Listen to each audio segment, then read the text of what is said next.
Good evening, good evening, good evening, good evening भाई। क्या हाल है सब लोगों के? पढ़ाई लिखाई चल रही है सही से?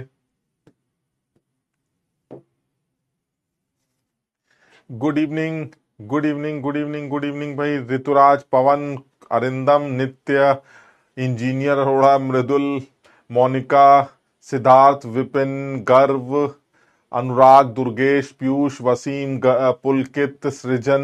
Good evening, good evening, Vandana, Princy, Shivam. Good evening, good evening, good evening. Good evening बेटा, गुड इवनिंग। खुशी, सलीम, लक्ष्य, संचिता। बहुत तेज चैट चल रही है, कुछ समझ में नहीं आ रहा है, तो good evening, good evening, good evening. अब जो बच्चे प्रयास टू के, आज मैंने अभी बैच में आके भी बच्चों को बोला था, सचिन सर की क्लास में मैं आया था, तो वहां पर भी मैंने बोला है, थोड़ा सा प्लान, जैसे मैंने कुछ दिन पहले प्रयास टू वालों से बोला भी था कि कुछ सोच रहा हूं। तो सोचने में काफी टाइम लगा, बट क्योंकि वो प्रयास वन जब तक शुरू नहीं होना था तब तक उसको सोचने का कोई फायदा नहीं था। तो जो प्लान कर रहे हैं वो प्लान कुछ ऐसा किया था कि इन बच्चों का, प्रयास टू वालों का तो सिलेबस और फिजिकल केमिस्ट्री का जो बचा हुआ पोर्शन था वो शायद नवंबर में स्टार्ट होता। तो मैंने कुछ ऐसा प्लान किया है, क्योंकि अब मुझे वहां पर भी कराना है, तो मैंने थोड़ा सा प्लान कुछ ऐसा किया है कि इन बच्चों का भी थोड़ा जल्दी होगा, जो प्रयास वन वालों के साथ करेंगे। तो मैं प्लान कुछ ऐसा कर रहा हूं कि जो बच्चे भी प्रयास टू के यहां पर बैच इस टाइम ज्वाइन कर रहे हैं, वो जो यहां क्लास अटेंड कर रहे हैं प्रयास वन के साथ, उन लोगों को मैं ये बोलना चाह रहा हूं कि आगे से सारे बच्चे प्रयास टू वाले यहां पर बैच करेंगे। ये जो आखिरी क्लास होगी ये सब लोगों के लिए लाइव होगी। तो आगे का जो सिलेबस होगा फिजिकल केमिस्ट्री का, वो यहां से आके वो लाइव करेंगे। जो पोर्शन उनका बच जाएगा या जो उन्होंने यहां नहीं किया होगा वो मैं अलग से उनको करा दूंगा। जैसे मुझे लगता है कि प्रयास वन वालों का इलेक्ट्रोकेमिस्ट्री भी हो चुका है, सोल्यूशन का भी चैप्टर हो चुका है। प्रयास टू में ये दोनों चैप्टर नहीं हुए, तो पहले ये वाला पोर्शन कवर कर लेते हैं, फिर ये जो बचा हुआ पोर्शन है ये प्रयास टू को अलग से लाइव कर लेंगे। और उस टाइम पर अगर कोई प्रयास वन वाला वहां आके करना चाहेगा तो वहां भी कर सकता है, क्योंकि बहुत सारे बच्चों ने ये बोला था कि जो हमारे पुराने फिजिकल के चैप्टर्स हो चुके हैं उनको वन शॉट दे दो, या उनको एक बार रिवाइज करवा दो, या उनका एक समराइज कुछ वीडियो डाल दो। तो वो बच्चे, जिन बच्चों को वो चैप्टर्स करने हैं, वो चैप्टर प्रयास टू के साथ कर सकते हैं, प्रयास वन वाले। तो जो अब प्लान कर रहे हैं वो ये है कि जो बच्चे टू वाले यहां आते हैं वो तो आते रहे, बहुत बढ़िया। जो नहीं आ रहे थे अब वो बच्चे भी टू वाले यहां पर आएंगे, जिनको भी लाइव क्लास करनी है। अदरवाइज रिकॉर्डेड लेक्चर तो मिल ही जाएंगे, आप रिकॉर्ड देख सकते हैं, है ना। सॉलिड स्टेट के लिए मैंने बोला था, सॉलिड स्टेट, इलेक्ट्रोकेमिस्ट्री और सोल्यूशन, ये तीन चैप्टर होंगे। जो चैप्टर इन बच्चों के लिए, प्रयास टू वालों के लिए नए होंगे, जो मैं उनको अलग से कराऊंगा लाइव क्लास में। ठीक है ना, तो उसकी टेंशन छोड़ दो। अभी क्या कर रहे हैं, वन वालों के साथ आगे बढ़ते हैं। हम वन बैच में ही हैं, वन बैच में हमारा थर्मोडायनेमिक्स का पोर्शन रहता है, फटाफट वो कंप्लीट करेंगे। साथ ही साथ नेक्स्ट चैप्टर केमिकल इक्विलिब्रियम होगा, उसके बाद आयनिक, और फिर काइनेटिक्स। मेनली ये जो चार पांच चैप्टर हैं वो सारे टू वाले और वन वाले मिलकर कर लेंगे। जो टू वालों का एक्स्ट्रा बच गया है वो उनको अलग से करा दिया जाएगा। बहुत सीधा सा कॉन्सेप्ट है। हाँ, आज के लिए जो बच्चे टू वाले आज पहली बार अगर यहां आते हैं, तो उन बच्चों को मैंने जानबूझ के आज मैं पुराने टॉपिक का ही सवाल कराने की कोशिश कर रहा हूं, और तगड़ी प्रैक्टिस करने की कोशिश करूंगा, क्योंकि कल से ये लाइव क्लास उन बच्चों के लिए, सारे बच्चों के लिए रहेगी, प्रयास टू वालों के लिए भी। तो इसलिए सारे बच्चे अपने हिसाब से करें। जो भी टू वाला आया है बेटा, जो आज पहली बार टू वाला आया है, वो मेरे ख्याल से आज शायद नहीं समझ पाएगा, बिकॉज मैं चाह रहा था कि थर्मोडायनेमिक्स से का जो पोर्शन होगा, जो थर्मोकेमिस्ट्री से अलग है, वो वहां से तुम लोग फ्रेशली ज्वाइन करो प्रयास वन को। तो आज के लिए, क्योंकि आज ही तुम्हें नोटिस दिया, इसलिए आज के लिए मैं ये अज्यूम कर रहा हूं कि बहुत सारे बच्चे आज शायद नहीं आ पाएंगे लाइव क्लास में। तो आज मैं सिर्फ जो टॉपिक अभी हमने थर्मोकेमिस्ट्री का किए हैं उन्हीं से रिलेटेड, और बॉन्ड डिसोसिएशन एनर्जी से रिलेटेड, रेजोनेंस एनर्जी से रिलेटेड, फॉर्मेशन एंथैल्पी से रिलेटेड, उन सवालों की थोड़ी सी और प्रैक्टिस कर लेंगे। कल से फ्रेशली थर्मोडायनेमिक्स का पोर्शन स्टार्ट होगा, जिसको सारे बच्चे अब मिलकर कर सकते हैं, बिल्कुल नए। ठीक है, ये अब मेरी बात सब लोगों को समझ में आ गई? हाँ, डिफेक्ट्स के लिए मैं करा दूंगा बेटा, परेशान मत हो, डिफेक्ट्स में दे दूंगा तुम्हें। हाँ, अब जो है ये batch powerful one and two बन गया है ना। तो अब ये देखो, वन टू और कुछ नहीं, वन और टू मिलके थ्री होता है, और थ्री भी अक्टूबर के 15 अक्टूबर से मेरा स्टार्ट हो रहा है। तो अब थ्री वाले बच्चे भी समझ रहे हो, अब सब वन टू थ्री सब एक ही। अब प्रयास, हाँ ठीक है।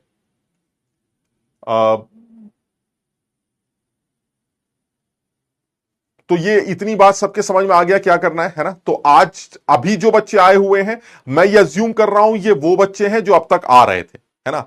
अगर कोई नया 2 वाला यहां आया है तो उसके शायद नहीं समझ में आएगा, बिकॉज हम थर्मोकेमिस्ट्री के सवाल डिस्कस करेंगे जो कि हम पहले पढ़ चुके हैं। तो इन बच्चों को ये रिकॉर्डेड मिल जाएगा, तुम लोगों को रिकॉर्डेड मिल जाएगा, उसको थर्मोकेमिस्ट्री वाला पोर्शन वहां से देख लो, बाकी सारी चीजें हम कवर कर रहे हैं। क्लियर? ठीक है, तो चलिए अब जल्दी से चीजों को आगे बढ़ाते हैं। फटाफट जो पोर्शन स्टार्ट करना था, वो मेन एक पॉइंट है जो मैं चाह रहा था कि तुम सब लोग इस बात को नोट कर लो, लिख लो। अरे पोल पोल क्या कर रहे हो बे, पोल की क्या जरूरत है, बहुत सीधा है, कर लेते हैं।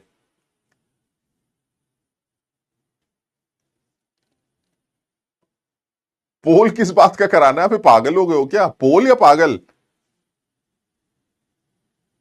हाँ, लेट्स रॉक प्रयासियंस, बिल्कुल सही बात है, लेट्स रॉक प्रयासियंस, ये अच्छा है। ये वाला अच्छा है, ये इसको इसको वो स्पैम करना चाहिए, लेट्स रॉक प्रयासियन, मतलब ये ज्यादा अच्छा है यार। समझो बात को, क्या 1 2 3 कर रहे हो सब अपने।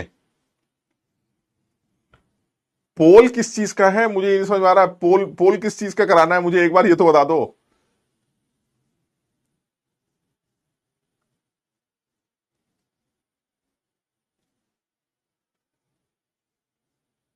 सर एक पोल, अबे पोल किस चीज का कराऊं, मतलब ये पोल कराऊं मैं आज सुंदर लग रहा हूं, है ना, मैं स्मार्ट लग रहा हूं, मैं लल्लू लग रहा हूं, मतलब मैं पोल किस चीज का कराऊं मुझे ये नहीं समझ में आ रहा, अजीब लल्लू आदमी हो यार। 1 वर्सेस 2, अच्छा 1 और 2 वाले कितने हैं? अच्छा, ये भी अच्छा है, 1 और 2 वाले, यार ये अच्छा है, ये कराते हैं। कहां से होता है पोल? चलिए ये ऐसे कर लेते हैं पोल में, कि अगर है यस तो ऑब्वियसली 1 वाला बैच है तो 1 लिख दें, और नो जो है वो 2.0 वाले, है ना। ये पोल ले लेते हैं। अगर यस है तो 1 लिख देंगे, मतलब 1 वाले बैच है तो यस पे क्लिक कर देंगे, और अगर 2 वाले बच्चे हैं तो नो पे क्लिक कर देंगे। मुझे ये पता चल जाएगा कि यस 2 और 1 वाले यहां पर कितने क्लास कर रहे हैं। हाँ ये ठीक है, आप सही है, सही है, सही है, सही है, सही है। तो ये आप कहां से स्टार्ट करते हैं? अरे ये तो डाउट्स खोल दिया मैंने। एक बार ये देखते हैं, बताओ।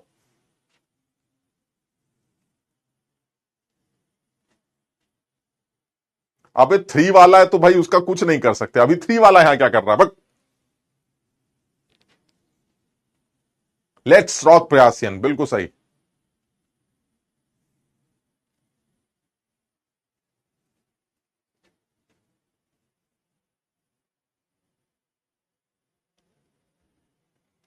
अरे यार ये तो ऑप्शन वाला खुल गया क्या? ओहो, गड़बड़ हो गया।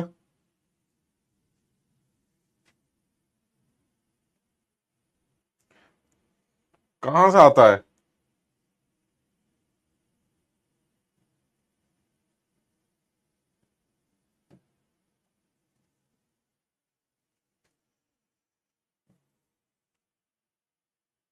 हाँ अब सही है, वो गलत हो गया था, रॉन्ग पोल हो गया था।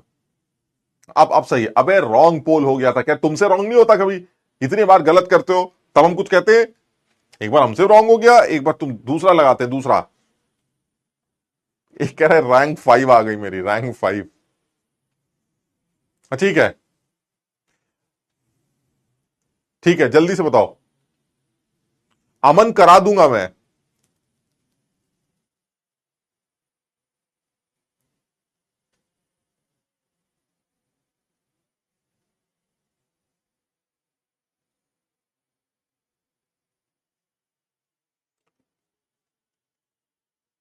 थम्स अप थम्स डाउन ये भी दिक्कत है। आप थम्स अप वाले ये हैं, थम्स डाउन वाले ये ले लेते हैं, ऐसे कर लेते हैं। अब और क्या बताऊं मैं, ये भी पोल बड़ा गड़बड़ है यार, ये बेकार है पोल वोल। 85% जो है वो थम्स अप वाले हैं, 14%। ठीक है, ठीक है, समझ में आ गया, समझ में आ गया भाई, समझ में आ गया।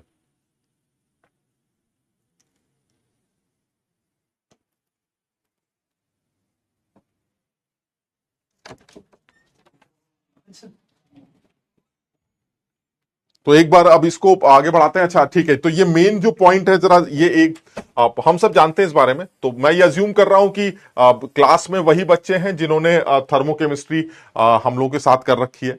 तो उन लोगों के लिए ये एक इंपॉर्टेंट पॉइंट है, जिसमें कल भी पोल कराऊंगा, है ना, कल भी पोल कराएंगे जिसमें 2 वाले भी होंगे, तो कल थोड़ा सा रेशो अच्छा लगेगा, है ना, तो कल भी पोल कराएंगे और तमीज से कराएंगे। तो ठीक है, 1 और 2 बहुत बढ़िया। तो यहां पर एक इंफॉर्मेशन है, सब लोग इस बात को ध्यान रखेंगे, मैंने ये जानबूझ के रिमेंबर करके इसको लिख भी रखा है, तो सब लोग इसको थोड़ा सा याद रखते हैं कि हमें हीट ऑफ फॉर्मेशन की डेफिनेशन तो पता थी, तुम्हें याद होगा मैंने बताया भी था, हीट ऑफ फॉर्मेशन निकालने के लिए उसके कंस्टिट्यूएंट एलिमेंट्स को यूज करते हैं वगैरह वगैरह। उसमें जो इंपॉर्टेंट एक बात आई थी, कुछ लोगों को जो एलिमेंटल स्टेट है वो जीरो मान लेते थे उनकी हीट ऑफ फॉर्मेशन को। तो मैं ये सिर्फ बताना चाह रहा हूं कि वो जो नॉर्म डिसाइड किया गया है स्टैंडर्ड कंडीशन का, वो 1 बार प्रेशर और एक स्पेसिफिक टेंपरेचर पर डिफाइन किया गया है।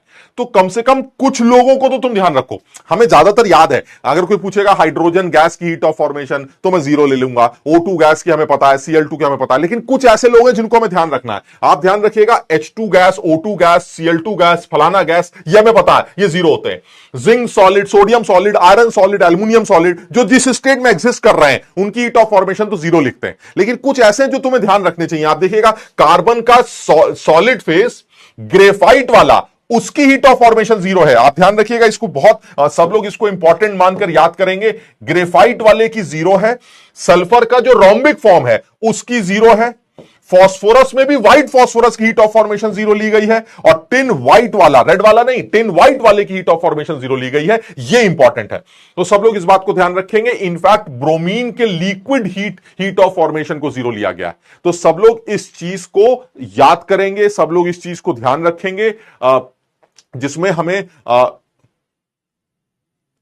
ठीक है, सबको समझ में आ रहा है। यानी जो इंपॉर्टेंट है वो क्या याद करना है, डेल्टा HF जिसको 0 माना गया है, वो हमें ज्यादातर लोगों की पता, मतलब मैंने बहुत सब कुछ नहीं लिखा है इसके अंदर। कोई आपसे पूछेगा ये बताइए Cl2 गैस की हीट ऑफ फॉर्मेशन को क्या लिया जाता है, तो मुझे पता है Cl2 गैस की हीट ऑफ फॉर्मेशन को 0 माना जाता है। कोई पूछेगा सोडियम सॉलिड की हीट ऑफ फॉर्मेशन को क्या लिया जाता है, तो सोडियम सॉलिड की हीट ऑफ फॉर्मेशन को 0 लिया जाता है। मैंने सबका नहीं लिखा है, बट ये कि कुछ ऐसे जो कंफ्यूजिंग है, जैसे ब्रोमीन, जनरली लोग सोचते हैं Cl2 गैस 0, तो Br2 गैस 0, लेकिन Br2 लिक्विड की 0 नहीं होगी ना, Br2 लिक्विड की 0 होगी, क्योंकि ब्रोमीन जो है वो मेरा नॉर्मल रूम टेंपरेचर पर 1 बार प्रेशर पर लिक्विड स्टेट में एग्जिस्ट करता है। सो द एलिमेंटल स्टेट और द एग्जिस्टेंस स्टेट जो उसकी पर्टिकुलर है वो लिक्विड है। सो Br2 लिक्विड की 0 हो सकती है, लेकिन Br2 गैस की 0 नहीं है। ये सारे पॉइंट्स इंपॉर्टेंट है, इसलिए मैं इनको अलग से नोट करके ले आया हूं।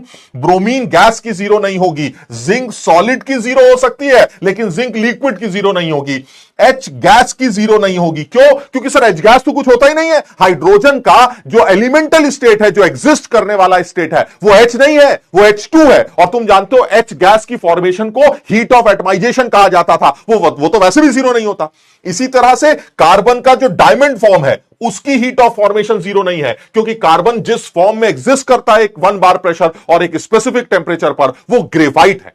डायमंड बनाने के लिए तो आपको समझ रहे हैं, उसको बहुत ज्यादा प्रेशराइज और बहुत हाई टेंपरेचर पर लेके जाना पड़ता है। So the stable form is graphite. यानी कार्बन का ग्रेफाइट फॉर्म अगर डायमंड के फॉर्म में ले जाना चाहते हैं तो this is an endothermic process, इसलिए वो ग्रेफाइट के फॉर्म में रहना चाहता है, न कि डायमंड के फॉर्म में। इसके अलावा OH माइनस एक्वस की 0 नहीं होती, लेकिन H प्लस एक्वस की वो 0 होती। सब लोग इस चीज को ध्यान रखेंगे, ये बहुत ही इंपॉर्टेंट है। मैं बता नहीं सकता कि इतनी इंफॉर्मेशन पर आपको जेई के मेंस के पेपर में कम से कम नहीं तो 4-5 अच्छे सवाल बना के दिए जा सकते हैं। 4-5 अच्छे सवाल, सब लोग इस बात को समझिए। समझ में आया? सबको समझ में आया?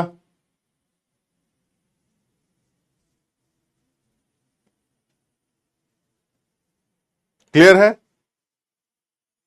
सल्फर, ऐसे सल्फर S8 यानी जो हमारा ऐसे सॉलिड, ये जो कार्बन का सॉलिड फेज है, कार्बन सॉलिड जो होता है वो 2 फेज में, एक ग्रेफाइट होता है, एक डायमंड होता है। तो कार्बन का जो ग्रेफाइट वाला है उसकी हीट ऑफ फॉर्मेशन 0 है, लेकिन डायमंड वाले की 0 नहीं है। साथ समझिए इस बात को। ब्रोमीन का जनरली गैसियस फेज का 0 नहीं होता, बट लिक्विड फेज का 0 होता है, क्योंकि ब्रोमीन की एग्जिस्ट करने वाली जो एलिमेंटल स्टेट है वो लिक्विड होती।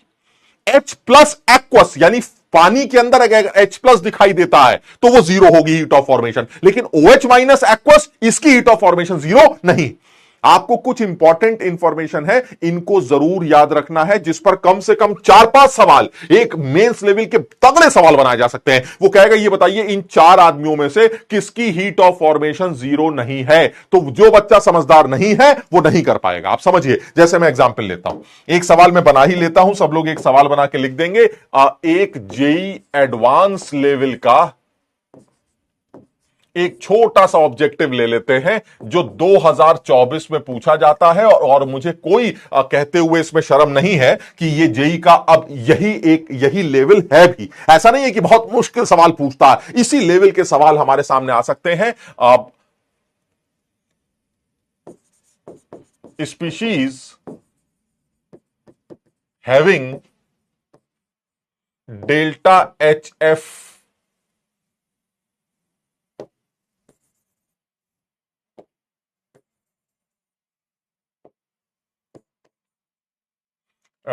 डेल्टा एच एफ नॉट ले लेते हैं इज इक्वल टू 0। पहला ले लेते हैं H प्लस एक्वस, दूसरा ले लेते हैं जिंक सॉलिड, तीसरा ले लेते हैं H प्लस गैस, चौथा ले लेते हैं OH माइनस एक्वस, एक और ले लेते हैं Br2 गैस, एक और ले लेते हैं Br2 लिक्विड। मान लीजिए 4-5 ऑप्शन ले लेते हैं। अब अगर वो मुझसे कहता है ये बताइए इनमें से कौन से लोग हैं जिनकी स्पेसिफिक जिनका हीट ऑफ फॉर्मेशन 0 कंसीडर किया गया है, तो अब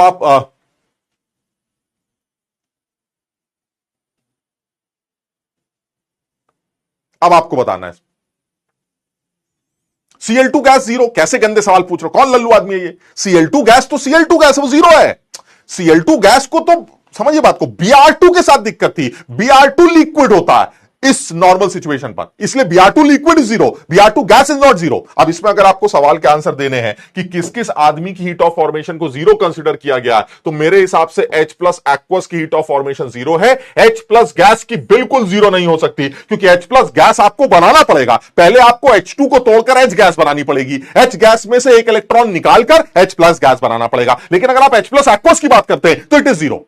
क्लियर है, Br2 गैस की 0 नहीं हो सकती, लेकिन Br2 लिक्विड की 0 होगी। OH माइनस एक्वस किसी भी सीरोते 0 नहीं हो सकता, लेकिन जिंक का सॉलिड फेज ही एग्जिस्ट करता है, so it will be 0। So answer should be A, B and F. ये आंसर सही आना चाहिए। सो करेक्ट आंसर जो होना चाहिए वो ए होना चाहिए, बी होना चाहिए और एफ होना चाहिए। बहुत सारे बच्चे इसका आंसर लिख रहे हैं, तो मुझे इस बात को ध्यान देना, समझ रहे बात को। तो ये एक बढ़िया, अगर मेंस लेवल की बात करेंगे तो जो इंफॉर्मेशन आपके सामने उसी पर 4-5-6 सवाल बनाए जा सकते हैं। बहुत सारे बच्चे गलत करके आएंगे। इसी में अगर कार्बन की फेज बनाई जाए तो बड़ा सुंदर सवाल बनेगा। कार्बन सॉलिड 2 फेजेस में एग्जिस्ट कर रहा है, एक ग्रेफाइट में और एक डायमंड में। आपको बताना इन दोनों फॉर्म्स में से कौन सी फॉर्म की हीट ऑफ फॉर्मेशन 0 मानी जाती। तो जनरली बच्चे समझते हैं अरे यार डायमंड तो बड़ा सॉलिड, बड़ा मजबूत वगैरह वगैरह, उसकी हीट ऑफ फॉर्मेशन 0 होती है ना। डायमंड की हीट ऑफ फॉर्मेशन 0 नहीं है, ग्रेफाइट की हीट ऑफ फॉर्मेशन को 0 कंसीडर किया है। सल्फर के एलोट्रॉपिक फॉर्म्स में से सल्फर रोम्बस वाला 0 माना गया है। समझ बात को। अगर आप फास्फोरस की बात करते हैं तो व्हाइट फास्फोरस को 0 माना गया है। अगर आप टिन की बात करते हैं तो टिन व्हाइट 0 माना गया है। ये कुछ इंफॉर्मेशन थी जो हमें बहुत अच्छी तरह से याद होनी चाहिए, क्योंकि इनको अगर आप याद नहीं करेंगे तो हो सकता है एक अच्छे लेवल का सवाल ना कर पाए। क्लियर है? क्या यहां तक समझ में आ गया है? जल्दी से बता दो, क्या ये बात समझ में आ गई? मतलब ये रिमेंबर वाली बात इंपॉर्टेंट थी, इसलिए मैंने अलग से नोट की है। मैं बताने के लिए तो पहले भी बता सकता था, क्योंकि तुम में से कुछ लोग पूछ रहे थे, बट उनका कहीं यूज नहीं था। मुझे ऐसा लगता है कि ये बात अलग से इसलिए बताई जानी चाहिए क्योंकि अलग से ये याद रहती, तो आप इसको अलग से याद कर लीजिए। क्लियर है यहां तक?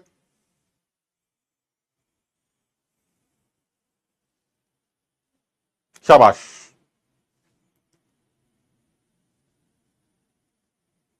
ठीक, चलिए और आगे बढ़ते हैं। आते हैं इस सवाल, जल्दी से सवाल का आंसर दो। मैं इसी बात से रिलेटेड ये सवाल है, सिंपल सा सवाल है।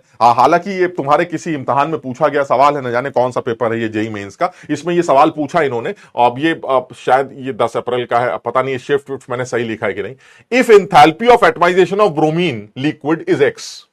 ब्रोमीन लिक्विड की एटमाइजेशन एनर्जी दे रखी, यानी पता नहीं क्या दे रखा है, मुझे समझ में नहीं आ रहा है। ब्रोमीन लिक्विड की एटमाइजेशन एनर्जी का क्या सिग्निफिकेंस है हम समझ नहीं पा रहे हैं। अरे भाई थोड़ा सा अकल लगाओ, अपने आप समझ में आएगा। ब्रोमीन लिक्विड की एटमाइजेशन एनर्जी एक्स है और बॉन्ड डिसोसिएशन एनर्जी ब्रोमीन की वाई है। आपसे पूछा जा रहा है एक्स और वाई का रिलेशन क्या, जल्दी से बताइए। एक बच्चा कह रहा है मेरी शिफ्ट में पूछा गया, चलिए ठीक है, हो सकता है।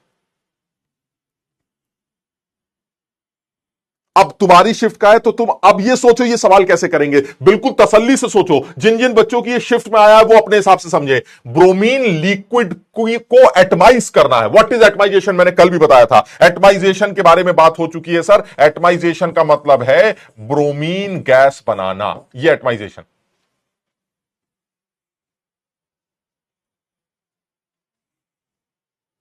किससे बनाना सर, ब्रोमीन गैस बनाना।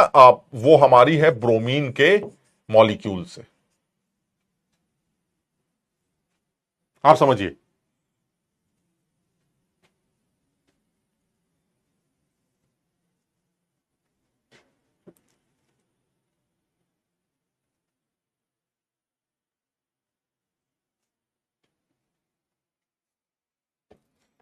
जल्दी से, इस पे कहीं पोल वोल लगाने की जरूरत नहीं है, सब लोग इसको जल्दी से अपने आप करके बताएं।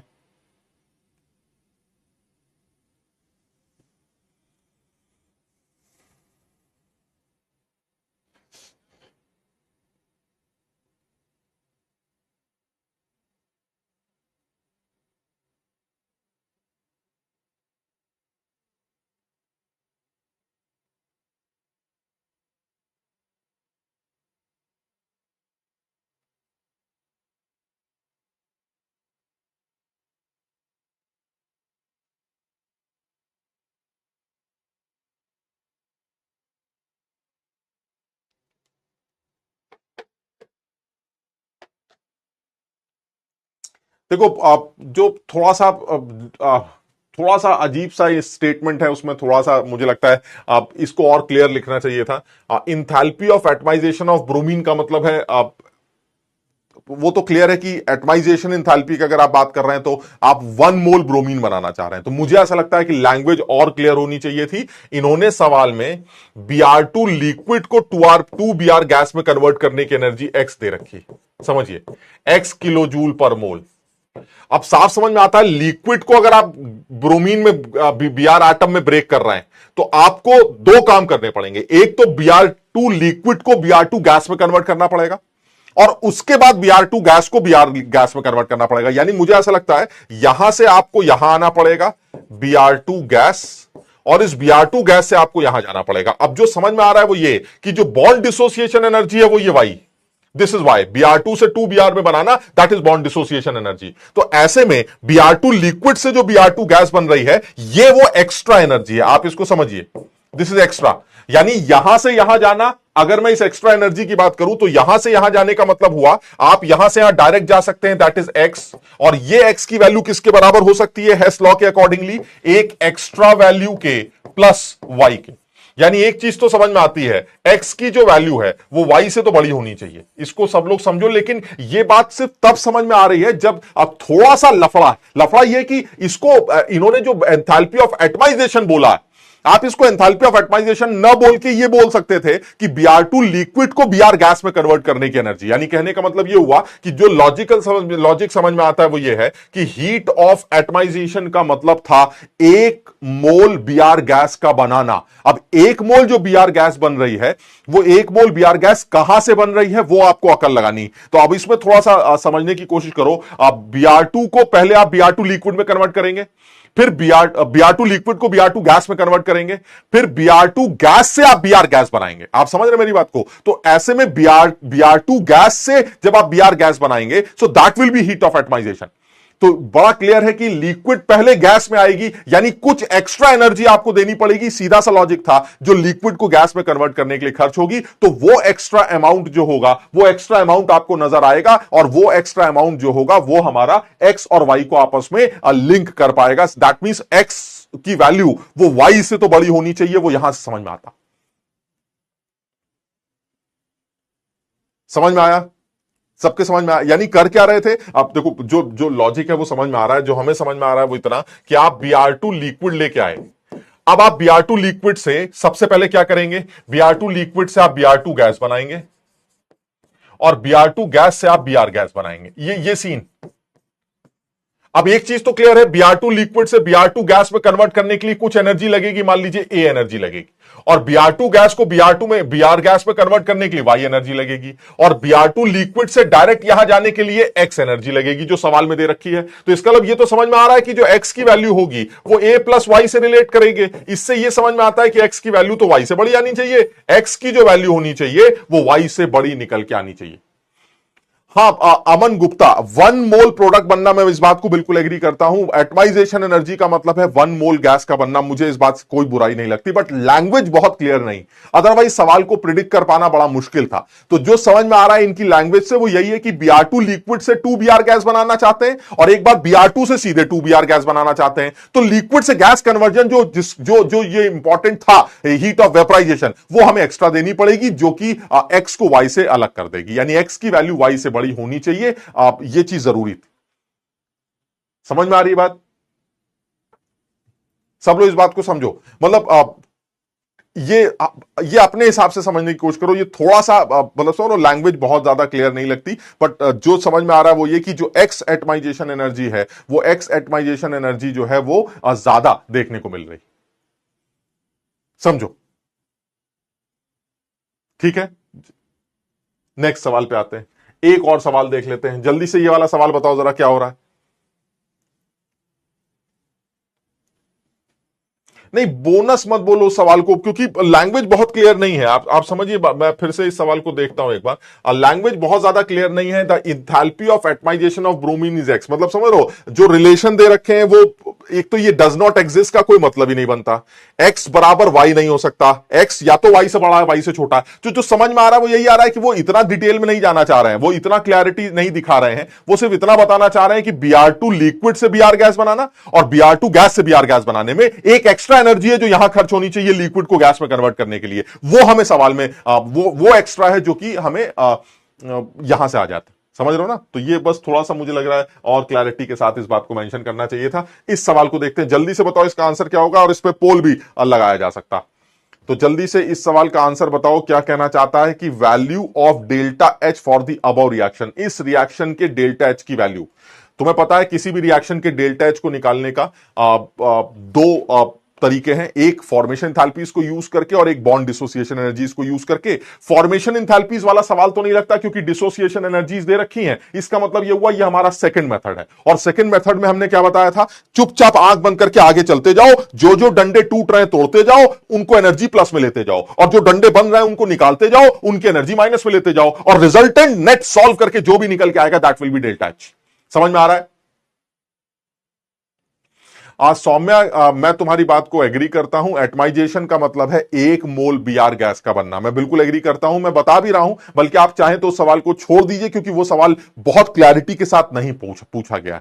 तो अगर 1 मोल Br गैस के बनना है तो वो भी ठीक है, इसमें कोई गड़बड़ नहीं। समझ लो? तो उसमें भी वही कहानी आएगी, Br2 लिक्विड को आप पहले Br2 गैस में कन्वर्ट करेंगे, ये वो एक्स्ट्रा एनर्जी है जो Br2 गैस से Br गैस में कन्वर्ट करने की अलग, मतलब समझ रहे, ये वो एक्स्ट्रा एनर्जी है जो हमारे सामने आनी चाहिए। बस इतना ध्यान रखना।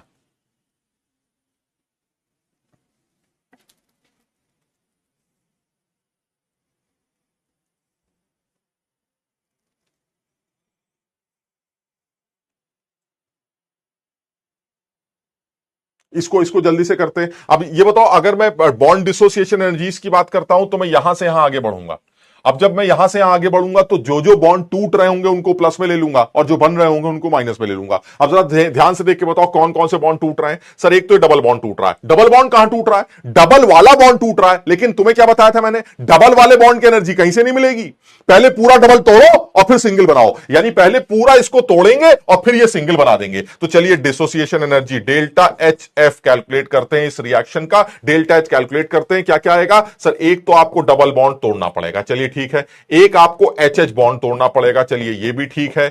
एक आपका सी सिंगल बॉन्ड सी बनेगा तो एनर्जी रिलीज हो जाएगी, और साथ ही साथ आपके ये सी एच के दो बॉन्ड बनेंगे, 2 times bond of C H, यानी 2 सी एच के बॉन्ड बनेंगे। इनको सॉल्व करके इसका आंसर निकाला जा सकता है, जितना समझ में आता है। आप सब लोग समझिएगा, ये डबल बॉन्ड तोड़ा जाएगा, एक ये वाला बॉन्ड टूटेगा, एक ये वाला बॉन्ड टूटेगा, ये वाला बॉन्ड बनेगा और दो CH के बॉन्ड बनेंगे। एक CH, दो CH को तो पहले से ही लगे हुए, दो CH के बॉन्ड और बनेंगे। तो अगर मैं सारी वैल्यूज पुट करूं तो एक तो डबल बॉन्ड की एनर्जी, डिसोसिएशन एनर्जी हमें दे रखी है 611 प्लस में ले लेंगे। HH को तोड़ना पड़ेगा, एक मोल HH तोड़ना है, 437 एनर्जी लगेगी, वो भी ले लेते हैं। साथ ही साथ C सिंगल बॉन्ड C बना रहे हैं तो एनर्जी रिलीज होगी, 346 है तोड़ने की एनर्जी, तो रिलीज एनर्जी आ जाएगी -346, ये भी ठीक है। CH के दो डंडे आपको बनाने हैं, एक CH 413 है तो दो की हो जाएगी 2 × 413 का। इसको सॉल्व करेंगे, सॉल्व करके आंसर आएगा, मुझे जहां तक याद है इसका आंसर 124 किलो जूल पर मोल इसका आंसर निकल के आना चाहिए। समझ, बी बिल्कुल सही है, इसका आंसर बी निकल के आना चाहिए।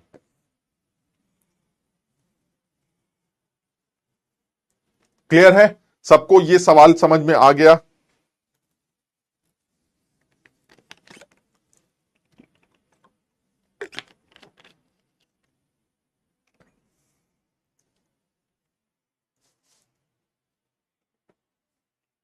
बिल्कुल आसान है, मतलब इस सवाल का डेल्टा एच निकालने का एक और भी तरीका है। डेल्टा एच निकालने का एक और तरीका था, वो था फॉर्मेशन इंथैल्पी से रिलेटेड, यानी delta H F of this cyclohexane minus delta H F of cyclohexene. ये भी, लेकिन सर हमें फॉर्मेशन एंथैल्पीज तो कहीं दिया ही नहीं, तो कैसे करेंगे भाई? अगर आप फॉर्मेशन एंथैल्पी से निकालते तो इसका फॉर्मेशन तो हाइड्रोजन का फॉर्मेशन तो 0 ले लेते, लेकिन फॉर्मेशन एंथैल्पीज तो हमें दोनों की दी नहीं, तो हम डेल्टा एच यहां से नहीं निकाल सकते। तो डेल्टा एच निकालने का तरीका क्या होना चाहिए? फिर हम डिसोसिएशन एनर्जी से निकाल लेंगे, सारी एनर्जीज हमें दे रखी है, हमारा काम चल जाएगा। तो इस वाले प्रोसेस को यूज ना करके, डिसोसिएशन एनर्जी को यूज करके मैं इस रिएक्शन का डेल्टा एच कैलकुलेट कर सकता हूं। क्लियर?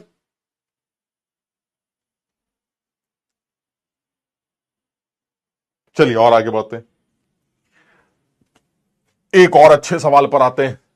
अब ये भी अच्छा सवाल, बिल्कुल मुझे लगता है कि ये किसी भी मेंस लेवल की किसी एक शिफ्ट का एक अच्छा सवाल माना जा सकता है। उसके रीजन, अब 2 से मल्टीप्लाई क्यों किया? शांतनु कैसी गंदी गंदी बातें कर रहे हो बेटा? 2 से इसलिए मल्टीप्लाई किया क्योंकि दो CS तो पहले से हैं और 2 CH आप नए बना रहे हैं ना, गजब लल्लू आदमी हो। एक CH ये बन रहा है, एक CH ये बन रहा है, 2 नए भी तो बना रहे हो, तो 2 नए बनेंगे तो CH के बराबर एनर्जी रिलीज भी तो होगी, तो एक CH के बनने की एनर्जी -4133 होगी। भाई एक CH को बनाओगे तो 413 एनर्जी निकलेगी, यानी माइनस में आ गई।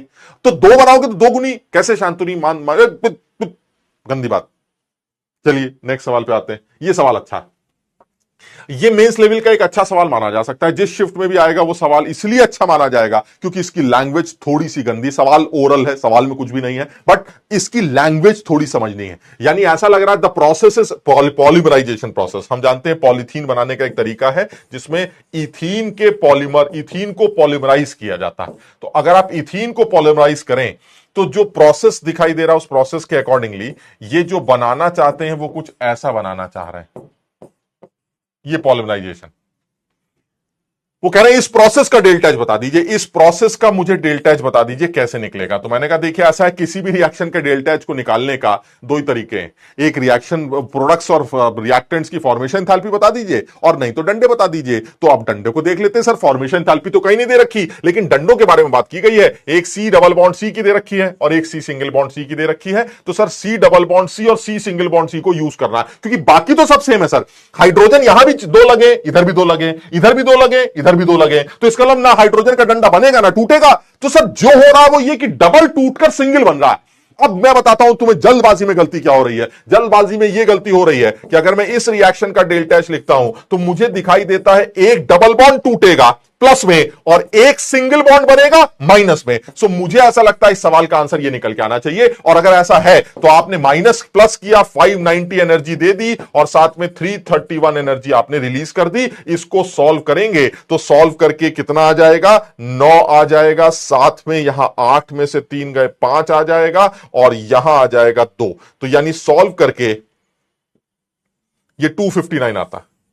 यानी ऐसा लगता है जैसे इस रिएक्शन की वैल्यू 259 निकल के आएगी जो कि प्लस में आ रही, समझो। लेकिन अब इसमें गलती है, समझो। ये इसलिए सवाल अच्छा है, ये इसलिए सवाल अच्छा है क्योंकि अगर आप ध्यान से देखो तो ऐसा नहीं हो रहा है। आप समझने की कोशिश करिए, गलत हो रहा है। आपको देखने से सिर्फ क्या लग रहा है, देखने से सिर्फ ये लग रहा है कि सर एक तो ये डबल बॉन्ड टूट रहा है और ये सिंगल बॉन्ड बन रहा है, ऐसा हो रहा है। मुझे देखने से सिर्फ ये लग रहा है कि एक डबल बॉन्ड टूटेगा, एनर्जी प्लस में आ गई, और एक सिंगल बॉन्ड बनेगा, इतनी एनर्जी माइनस में आ गई। सर दोनों को मस्त करके खेल लीजिए, आपका आंसर आ जाएगा। जबकि ये गलत है, गलत है, क्योंकि ऐसे नहीं होता पॉलीमराइजेशन। आप समझिए, पॉलीमराइजेशन में बिल्कुल सही, कई बच्चे बता रहे हैं सर ये गलत है, बिल्कुल गलत है, क्योंकि बहुत समझदारी से आपको ये काम करना था कि जब आप पॉलीमराइजेशन की बात कर रहे थे तो ये इथेन जो है आपकी CH2 डबल बॉन्ड CH2, साथ में CH2 डबल बॉन्ड CH2, ये सब लोग आपस में जुड़ रहे थे, और ये तमाम लोग आपस में जुड़ रहे थे, और इनके जुड़ने से हो क्या रहा था, इनके जुड़ने से कुछ ऐसा सीन तैयार हो रहा था, समझिएगा बात को, कुछ ऐसे CH2 ये सारी यूनिट्स आपस में जुड़ रही थी। और जब ये सारी यूनिट्स आपस में जुड़ रही थी तो आप समझने की कोशिश करिएगा, जो प्रोसेस है वो ये समझना, अगर मैं ऐसे, यानी डबल बॉन्ड टूटा, जैसे इस यूनिट को कंसीडर करते हैं, इस यूनिट में क्या हो रहा है, इस यूनिट में ये डबल बॉन्ड टूट रहा है, क्लियर है। लेकिन इधर क्या हो रहा है, सर ये डबल बॉन्ड सिंगल में कन्वर्ट हो रहा है, बिल्कुल सही है, ये डबल बॉन्ड हमारा सिंगल में कन्वर्ट हो रहा है, साथ ही साथ इसके साथ भी एक सिंगल बॉन्ड बन रहा है, उस सिंगल को भी मैंने यहां कंसीडर किया है। आप समझिए, जब मैं अगले आदमी के पास आऊंगा तो मैं क्या बोलूंगा, फिर से एक सिंगल बॉन्ड बन रहा है और एक सिंगल और आ रहा है। सर ये यूनिट्स इस तरह से जुड़ रही हैं, आप समझ रहे हैं। यानी कहने का मतलब ये हुआ कि दो CH2 की यूनिट जुड़ेंगी तो एक CC बॉन्ड और बनेगा, जिसको कंसीडर करना चाहिए। यानी कहने का मतलब ये हुआ, डबल जो टूट रहे हैं, डबल जो टूटे वो तो एक, सिंगल जो बने, सिंगल जो बने वो दो। सब लोग इस बात को समझने की कोशिश करो। शाबाश, -72 बिल्कुल सही लगता है। इसका आंसर कुछ इसी तरह से निकल के आना चाहिए था, जल्दबाजी में कोई गलती नहीं होनी चाहिए थी। ये यूनिट्स आपस में जुड़ रही, आप समझ रहे हैं। यानी कहने का मतलब ये हुआ कि ये जो मैंने प्रोसेस बनाया है, इस प्रोसेस में एक सिंगल तो बन रहा है, एक और सिंगल बन रहा है। वो सिंगल या तो आप ये वाला कंसीडर करिए या वो वाला कंसीडर करिए, क्योंकि दूसरे यूनिट के लिए अगर ये वाला कंसीडर करते हैं तो इस यूनिट के लिए ये वाला कंसीडर कर लीजिए, दूसरे यूनिट के लिए फिर ये और एक और सिंगल, फिर ये एक और सिंगल, इस तरह करके लोग आपस में जुड़ते चले जाएंगे। यानी एक डबल बॉन्ड टूटेगा और दो सिंगल बॉन्ड बनेंगे। ऐसे में ये आंसर गलत है। सही आंसर कैसे निकलेगा, सही आंसर निकलेगा delta H is equal to bond dissociation energy of this minus 2 times bond dissociation energy of this, and this will be 590 minus 2 times 331। इसको आप सॉल्व करेंगे, -72 निकल के आएगा, जो मेरे हिसाब से सही आंसर होना चाहिए। तो सब लोग इस बात को ध्यान रखेंगे, आंसर शुड बी ए।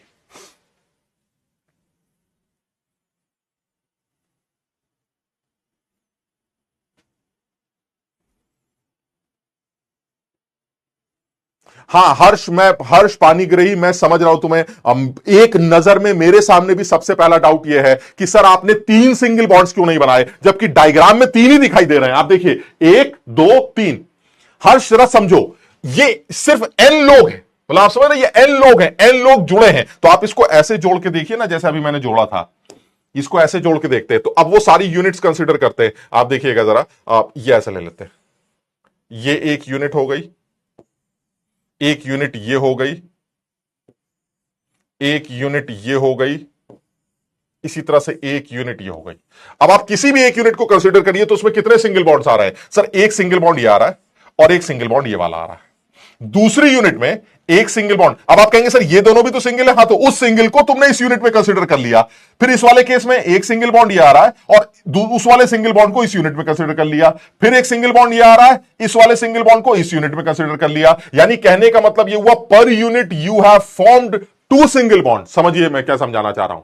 ये चीज इंपॉर्टेंट है, बहुत सारे बच्चों को ये कम समझ में आता है और वो जनरली ये समझते हैं कि या तो ज्यादातर बच्चे गलती ये करके आते हैं कि वो एक डबल तोड़कर एक सिंगल बना देते हैं, उनके लिए यही बहुत है। और कुछ बच्चे ये भी गलती करके आते हैं, एक डबल तोड़कर 3 सिंगल बनाते हैं, वो भी गलत है। एक्चुअली एक डबल टूटकर 2 सिंगल बन रहे हैं, क्योंकि यूनिट्स आपस में लिंक है। अगर ये यूनिट सारी आपस में लिंक है तो एक सिंगल बॉन्ड तो बीच का वो तो ठीक है, बीच वाला आदमी तो बीच वाला सिंगल बन गया, लेकिन जब वो लिंक होगा तो एक सिंगल बॉन्ड और बनाएगा, वो आपको एक्स्ट्रा लेना पड़ेगा।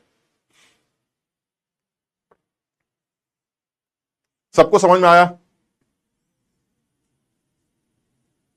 सबको समझ में आया? चलिए ठीक है, तो इसका आंसर हम टिक कर सकते हैं। नेक्स्ट सवाल पर आते हैं। नेक्स्ट सवाल थोड़ा सा और अच्छा स्टंपर सवाल बनाया गया, बहुत बढ़िया। इसे स्टंपर सवाल बोला जाएगा सिर्फ इसलिए क्योंकि सवाल को पढ़ने में ही आपको बहुत समझ के साथ करना पड़ेगा।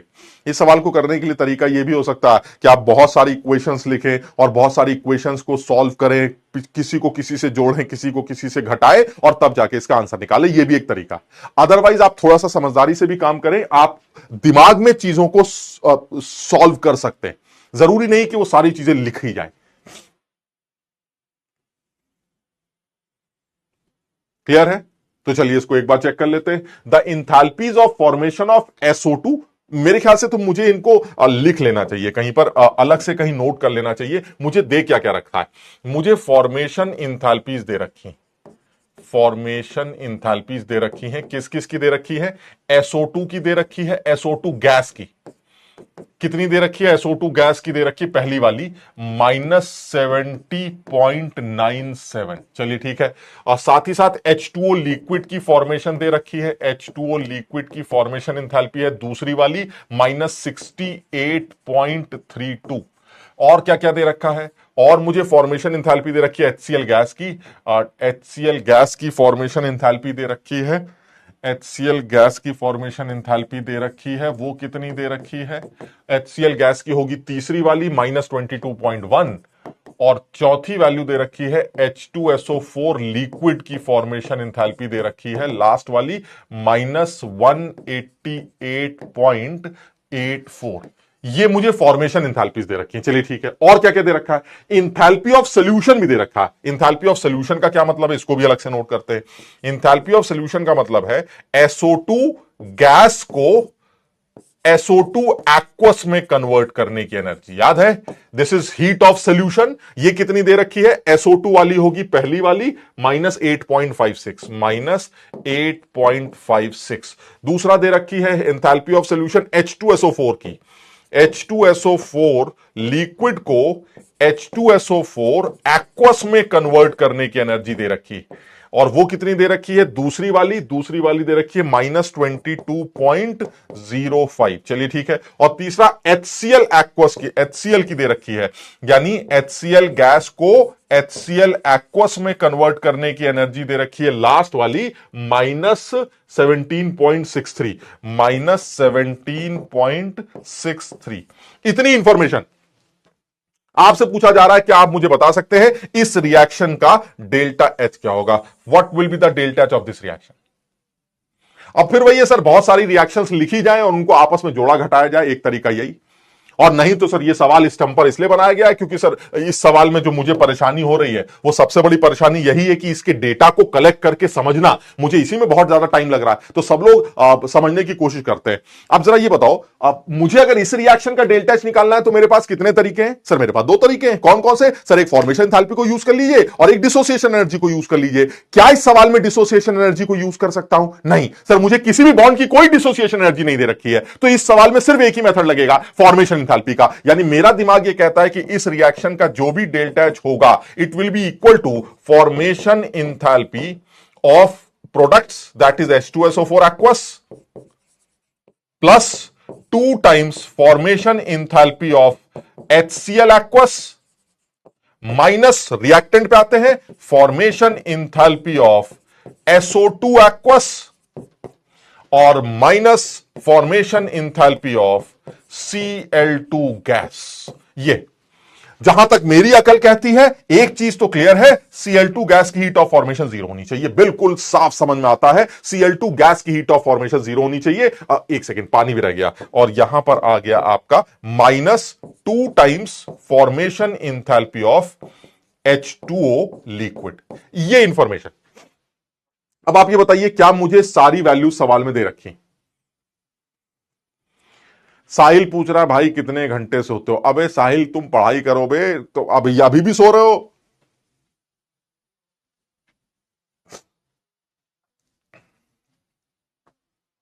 ये समझो भाई, बड़ा अच्छा सवाल है। मुझे पूरी उम्मीद है इस टाइप का सवाल आपके एग्जाम में पक्का दिखेगा। उसका रीजन है, रीजन ये कि वो ये सवाल मुश्किल नहीं है, लेकिन उसको पता है कि बच्चे इसी में झूल जाएंगे। उनको समझ में नहीं आएगा इतना सारा डेटा दे रखा, करें क्या, कितनी इक्वेशंस लिखेंगे, वो इक्वेशंस ही लिखते रह जाएंगे, उनका सवाल ही ना होने वाला।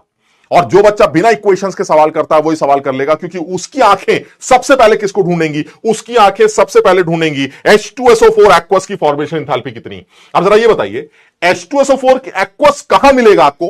पूरे खेल में आपको H2SO4 एक्वस कहां मिलेगा? पूरे खेल में मुझे H2SO4 एक्वस यहां मिलेगा। क्लियर है? इस रिएक्शन का जो डेल्टा एच होगा दैट इज -22.05, उसको लिखने का तरीका क्या है? उसको लिखने का तरीका है formation of this minus formation of this. इसका फॉर्मेशन तुम्हें निकालना है और इसका फॉर्मेशन सवाल में दे रखा है H2SO4 लिक्विड, आगे H2SO4 एक्वस का फॉर्मेशन।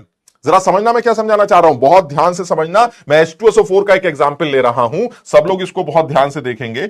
मैं H2SO4 का एक एग्जांपल लेता हूं। H2SO4 liquid gives H2SO4 aqueous. इस रिएक्शन का जो डेल्टा एच है that is heat of solution जो H2SO4 की है, वो हमें सवाल में कितनी दे रखी है? -22.05। चलिए ठीक है, -22.05। अब आप मुझे बताइए this -22.05 it must be equal to what? किसी भी रिएक्शन के डेल्टा एच को लिखने का तरीका क्या है? Heat of formation of products that is H2SO4 aqueous minus heat of formation of reactant that is H2SO4 liquid. अब आप ये बताइए क्या यहां से डेल्टा HF H2SO4 एक्वस नहीं निकल आएगा? कितना आ जाएगा ये? आ जाएगा -22.05 plus delta HF of H2SO4 liquid. कितना हो गया? -22.05, और मुझे सवाल में कितना दे रखा है लिक्विड H2SO4 का फॉर्मेशन? -188.84, -188.84। समझिए, ये मेरा हीट ऑफ कितना निकल आएगा? ये मेरा heat of formation of H2SO4 aqueous निकल आएगा। समझिए, बिल्कुल सीधा एकदम, कहीं कोई यानी मतलब आज समझिए, थोड़ी सी अकल लगाइए। अकल क्या लगानी है? सर मुझे इसका डेल्टा चाहिए, ठीक है। आपने बताया था डेल्टा निकालने के दो तरीके हैं, दूसरा तरीका यहां इस्तेमाल नहीं हो सकता, पहला तरीका काम आएगा, ठीक है। उसके लिए मुझे इसका भी फॉर्मेशन चाहिए, इसका भी फॉर्मेशन चाहिए और इसका भी फॉर्मेशन चाहिए। इन चारों लोगों का मुझे फॉर्मेशन चाहिए। Cl2 का तो जीरो होता है सर, छोड़ दीजिए उसको, ठीक है। इन चारों का फॉर्मेशन दे दीजिए। सर लिक्विड का फॉर्मेशन आपने पानी का पहले से दे रखा है, ये देखिए, तो यहां तो टेंशन है ही नहीं मुझे, ये तो मुझे दे रखा है। मुझे SO2 एक्वस का नहीं दे रखा है, मुझे H2SO4 एक्वस का नहीं दे रखा है और मुझे HCl एक्वस का नहीं दे रखा है। वो मैं कैसे निकालूं? वो मैं इन दो इंफॉर्मेशन से निकाल लेता हूं, मेरा काम खत्म। कैसे? जब आप H2SO4 का निकालेंगे तो H2SO4 के लिए निकालने के लिए क्या किया आपने H2SO4 के एक्वस सोल्यूशन की इक्वेशन बनाई और डेल्टा H की वैल्यू इक्वेट कर दी। यहां से H2SO4 एक्वस निकल आया। कितना आ जाएगा जरा जल्दी से बता दो भाई, ये वैल्यू कितनी आ जाएगी? -22.05 और 188.84। यहां पर कितना आ जाएगा? नहीं, प्लस में ही आएगा ना, मैं सही कर रहा हूं ना। माइनस में दे रखा है, हमें चाहिए प्रोडक्ट माइनस रिएक्टेंट, और रिएक्टेंट का हमें सवाल में दे रखा है। अगर ये निकालेंगे तो ये प्लस में चला जाएगा, जिसकी वैल्यू ऑलरेडी माइनस में दे रखी है, तो ये माइनस में आ जाएगा। -221.34, -221। नहीं, ये भी गलत, तुम लोग तो जोड़ते भी गलत हो यार। अरे जोड़ के तो बताओ। 210.89 -210.89, ये हमारा H2SO4 एक्वस आ गया, ठीक है। अच्छा, इसको भूल जाते हैं, अब इसको भूल जाते हैं, इसको अलग से नोट, इसको अलग से ध्यान रखते हैं कि अगर आपको H2SO4 एक्वस चाहिए तो वो इतना, इसको अलग से याद कर लेते हैं।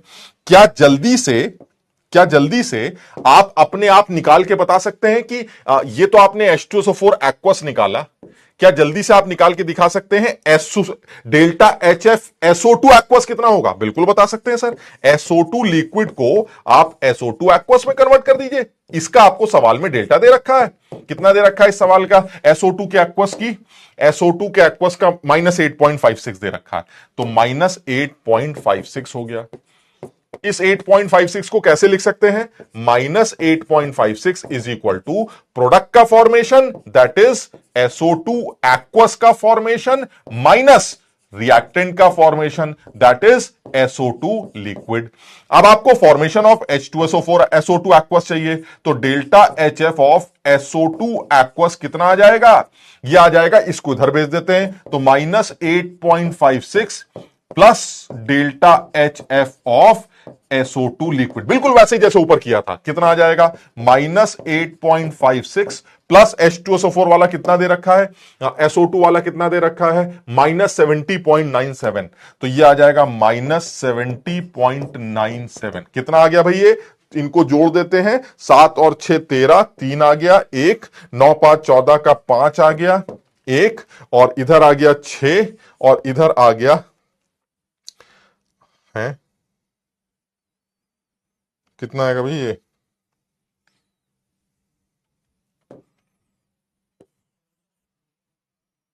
एक बार जल्दी से बताओ भाई कितना आ रहा है? 9 है ना? तो 7 6 13 आ गया, 3 1, 1 9 6 15 5, फिर 1 आ गया, और यहां आ गया 9, 79.53 माइनस में, तो ये आ गया -79.53।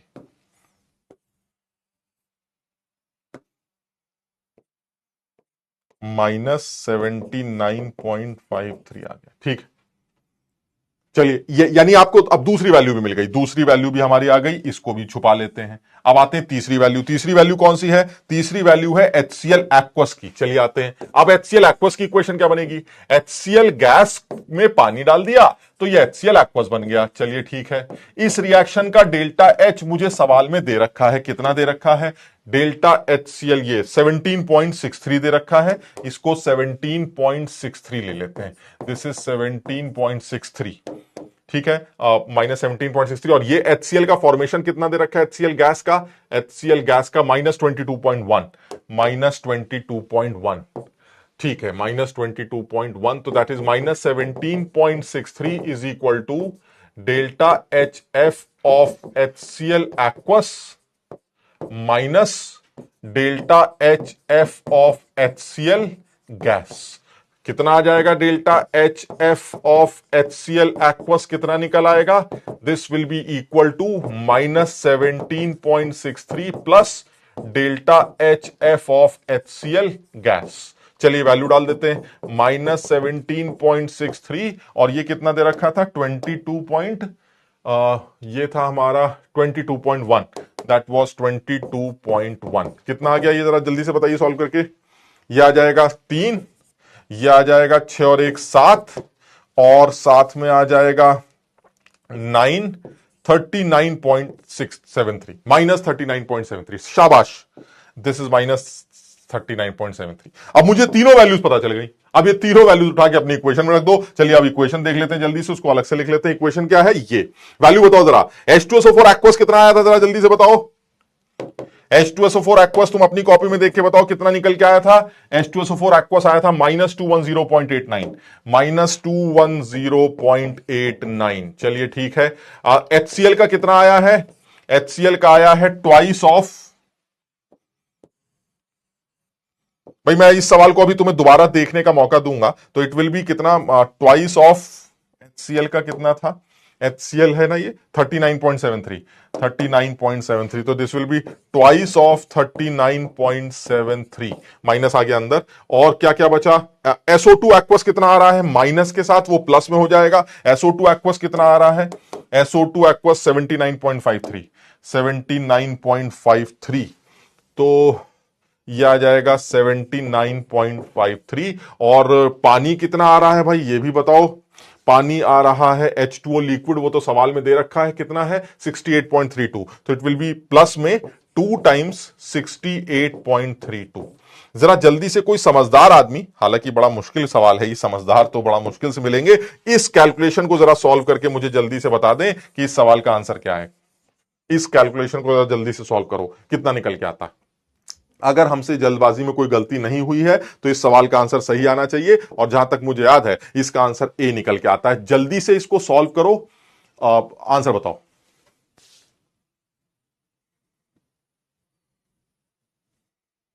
एक आदमी कह रहा है सर ये तो बोर्ड लेवल का सवाल है। हाँ, तो बोर्ड लेवल कोई बहुत अलग लेवल होता है, वही वही लेवल है, 12th का सवाल है, 11th का सवाल है जैसे होता है।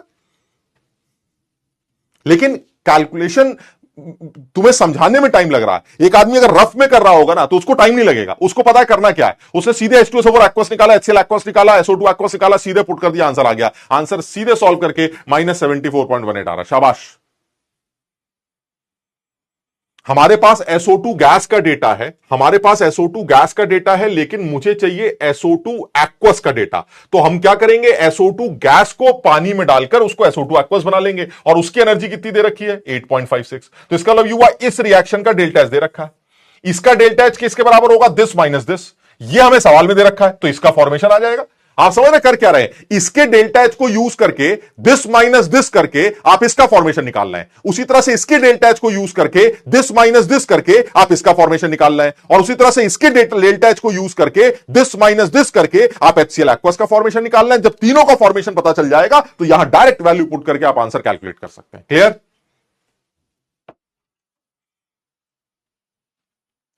नहीं, कैलकुलेशन अब पता नहीं तुम कैसे, तुमने अगर थर्मोकेमिस्ट्री के सवाल कहीं से लगाने शुरू किए होंगे तो तुम देख रहे होगे इतनी कैलकुलेशन तो आती है बेटा, इतनी कैलकुलेशन तो देता है वो। आप इसमें कोई आप समझिए, आप इतना तो हमें आना चाहिए यार, ये तो नॉर्मल कैलकुलेशंस है, ये बिल्कुल नॉर्मल कैलकुलेशंस है, हमें समझ में आना चाहिए। अब आंसर नेगेटिव या पॉजिटिव क्यों आ रहा है या क्यों क्यों नहीं आ रहा है भाई, वो तुम अपने आप चेक करो। मुझे जहां तक आंसर याद है, आंसर इज -74.18, जितना मुझे याद। एक बार तुम और चेक करके मुझे बता देना। अब मुझे लगता है 74.18 माइनस में आंसर यही है इस सवाल का आंसर। सवाल बड़ा सीधा था, क्योंकि सवाल में बिल्कुल क्लियर इक्वेशन दे रखी है और पूछा जा रहा है SO2 एक्वस की फॉर्मेशन बताओ, Cl2 गैस के फॉर्मेशन बिल्कुल मत बताना क्योंकि वो जीरो होती है। H2O लिक्विड की फॉर्मेशन में सवाल में दे चुका हूं, बिल्कुल टेंशन मत लेना।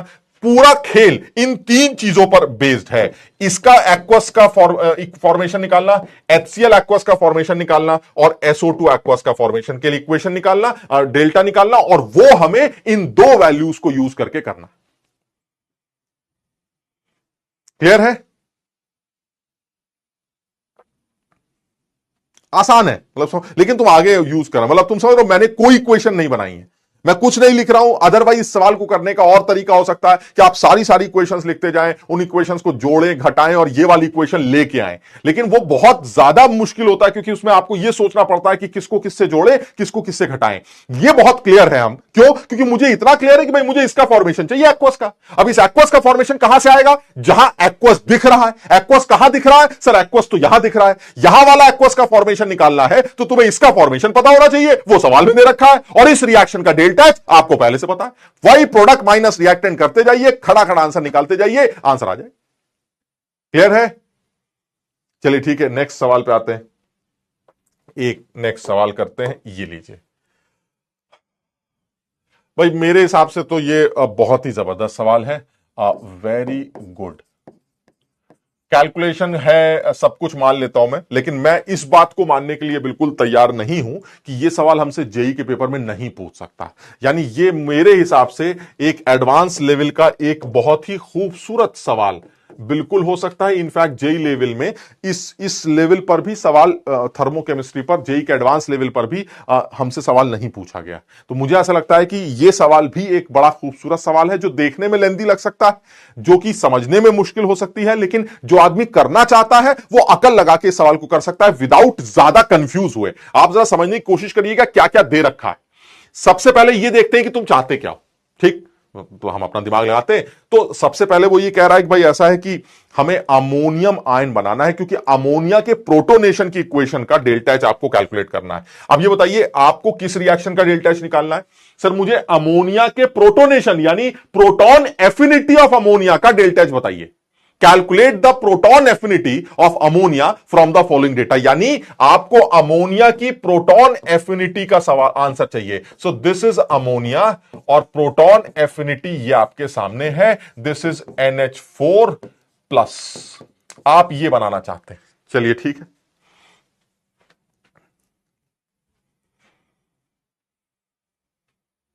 ये चाहते हैं, तो यानी कि आपको अमोनिया के साथ H+ का डंडा बनाना है और आपको यह तैयार करना है। मुझे इस रिएक्शन का डेल्टा H चाहिए। सबसे पहले तो मुझे यह जल्दी से बता दो, क्या यह समझ पा रहे हो कि तुम्हें इसी रिएक्शन का डेल्टा H चाहिए? सबसे पहले इसको समझ लो।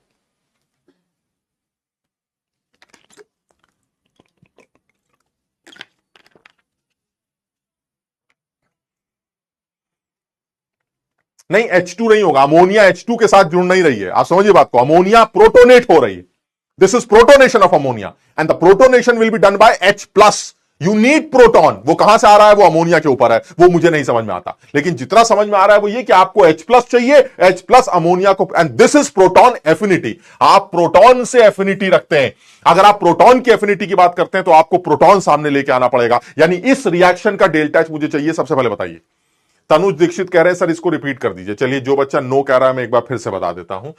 Calculate the proton affinity. Proton समझते हो? प्रोटॉन हमारा होता है H प्लस, और एफिनिटी का मतलब है हिंदी में चाहत। किसके लिए? किसकी? अमोनिया की। अमोनिया की H प्लस के लिए चाहत का डेल्टा H बताइए। ठीक है, तो मैंने सबसे पहले अमोनिया को बुलाया, उससे पूछा किसको चाहते हो, उसने कहा H प्लस को चाहते हैं। अमोनिया H प्लस को चाहकर अमोनियम आयन बनाती है, यानी this is the affinity of ammonium. The name of this reaction will be affinity of ammonium, so the delta of this reaction will be affinity of ammonia with H plus. Clear?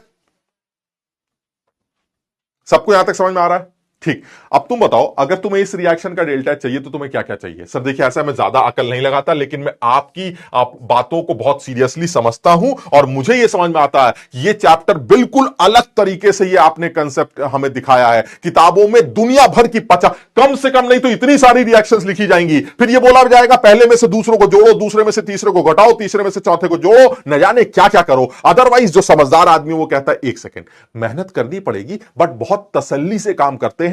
इस reaction का अगर आप delta H निकालना चाहते हैं तो इस reaction के डेल्टा H को मुझे निकालने के लिए एक तो मुझे formation enthalpy of ammonium ion चाहिए।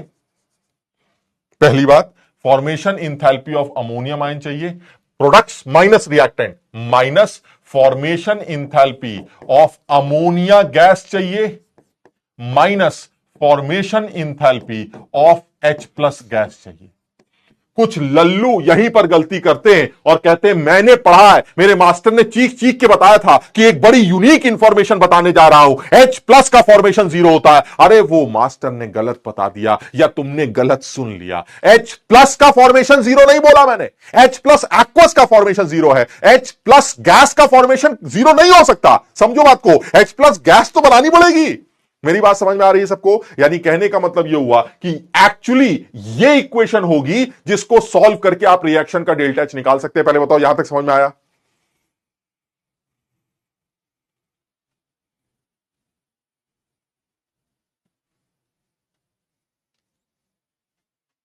सब लोग पहले यहां तक बताओ, ये समझ में आया?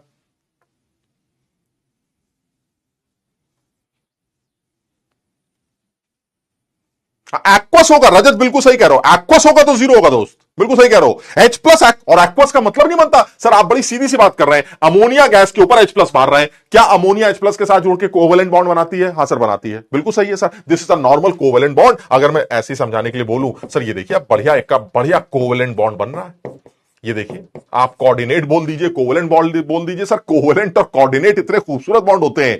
कोऑर्डिनेट बॉन्ड एक ऐसा बॉन्ड होता है जो सिर्फ बनते वक्त समझ में आता है कि वो बन रहा है, बनने के बाद तो वो कोवेलेंट बन जाता है। आप समझिए कितना कमाल का बॉन्ड होता है कोऑर्डिनेट और कोवेलेंट बॉन्ड में। वैसे तो तुमने पढ़ा है, बड़ा टेक्निकल अंतर है सर, एक आदमी 2 पकड़ाता, एक आदमी 1 पकड़ाता, न जाने क्या क्या करता। मेरी अपनी लैंग्वेज ये है कि कोऑर्डिनेट और कोवेलेंट में सिर्फ इतना अंतर है कि वो बनते वक्त पता चलता है कि वो कोऑर्डिनेट बनने जा रहा है, बनने के बाद कुछ नहीं पता चलता कि वो कोऑर्डिनेट है कि वो कोवेलेंट है। ये देख लीजिए 4 कोवेलेंट बॉन्ड बन गए, सारी दुनिया जानती है सर ये तो कोऑर्डिनेट बॉन्ड है। अमोनिया ने H प्लस को 2 इलेक्ट्रॉन पकड़ाए, सर जब वो बन रहा था तो वो कोऑर्डिनेट दिखता था, बनने के बाद तो वो कोवेलेंट ही हो गया, खेल ही खत्म हो गया। यानी this is simple 4 covalent bonds. Clear है? अब तुम ये बताओ, मैंने लास्ट क्लास में डिस्कस किया था, कोवेलेंट बॉन्ड जब बनाते हैं तो उसके लिए एटम्स गैसियस फेज में होने चाहिए, अदरवाइज हमारा पत्थर तुम्हारे पत्थर के साथ कोवेलेंट बॉन्ड नहीं बनाएगा। बात समझ रहे हो? तो इसका मतलब ये हुआ सर ये पूरी सिचुएशन गैसियस सिचुएशन है, अमोनिया का गैस H प्लस के साथ कोवेलेंट बॉन्ड बनाकर कोऑर्डिनेट जो तुम्हें बोलना बोलो, और that will B ammonium ion gas. This is delta H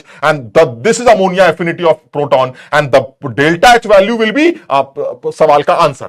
अब डेल्टा H लिखने का तरीका क्या है? डेल्टा H लिखने का तो एक ही तरीका है सर कि आप जो है वो प्रोडक्ट के फॉर्मेशन को रिएक्टेंट के फॉर्मेशन सब्ट्रैक्ट कर दीजिए, काम चल जाएगा आपका। हमने कहा चलिए ऐसा कर लेते हैं। तो अब जो समझना है वो ये समझना है कि मुझे सवाल में क्या क्या निकालना है। लैंग्वेज के हिसाब से बहुत सीधा लगता है, लेकिन थोड़ी सी मेहनत है। क्या? मुझे ये 3 बातें बता दीजिए आप बस। तुम सोचो ये ये तीन बातों के लिए, ये सिर्फ तीन बातें निकालने के लिए इतना बड़ा ड्रामा दिया गया है। समझिए बात।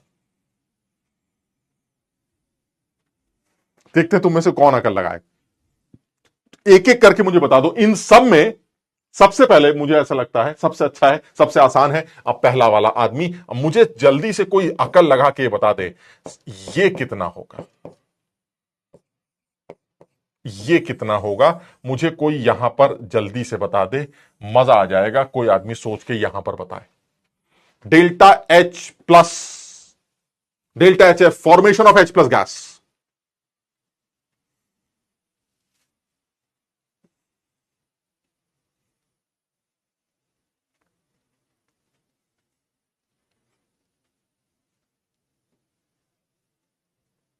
बहुत बढ़िया, शाबाश।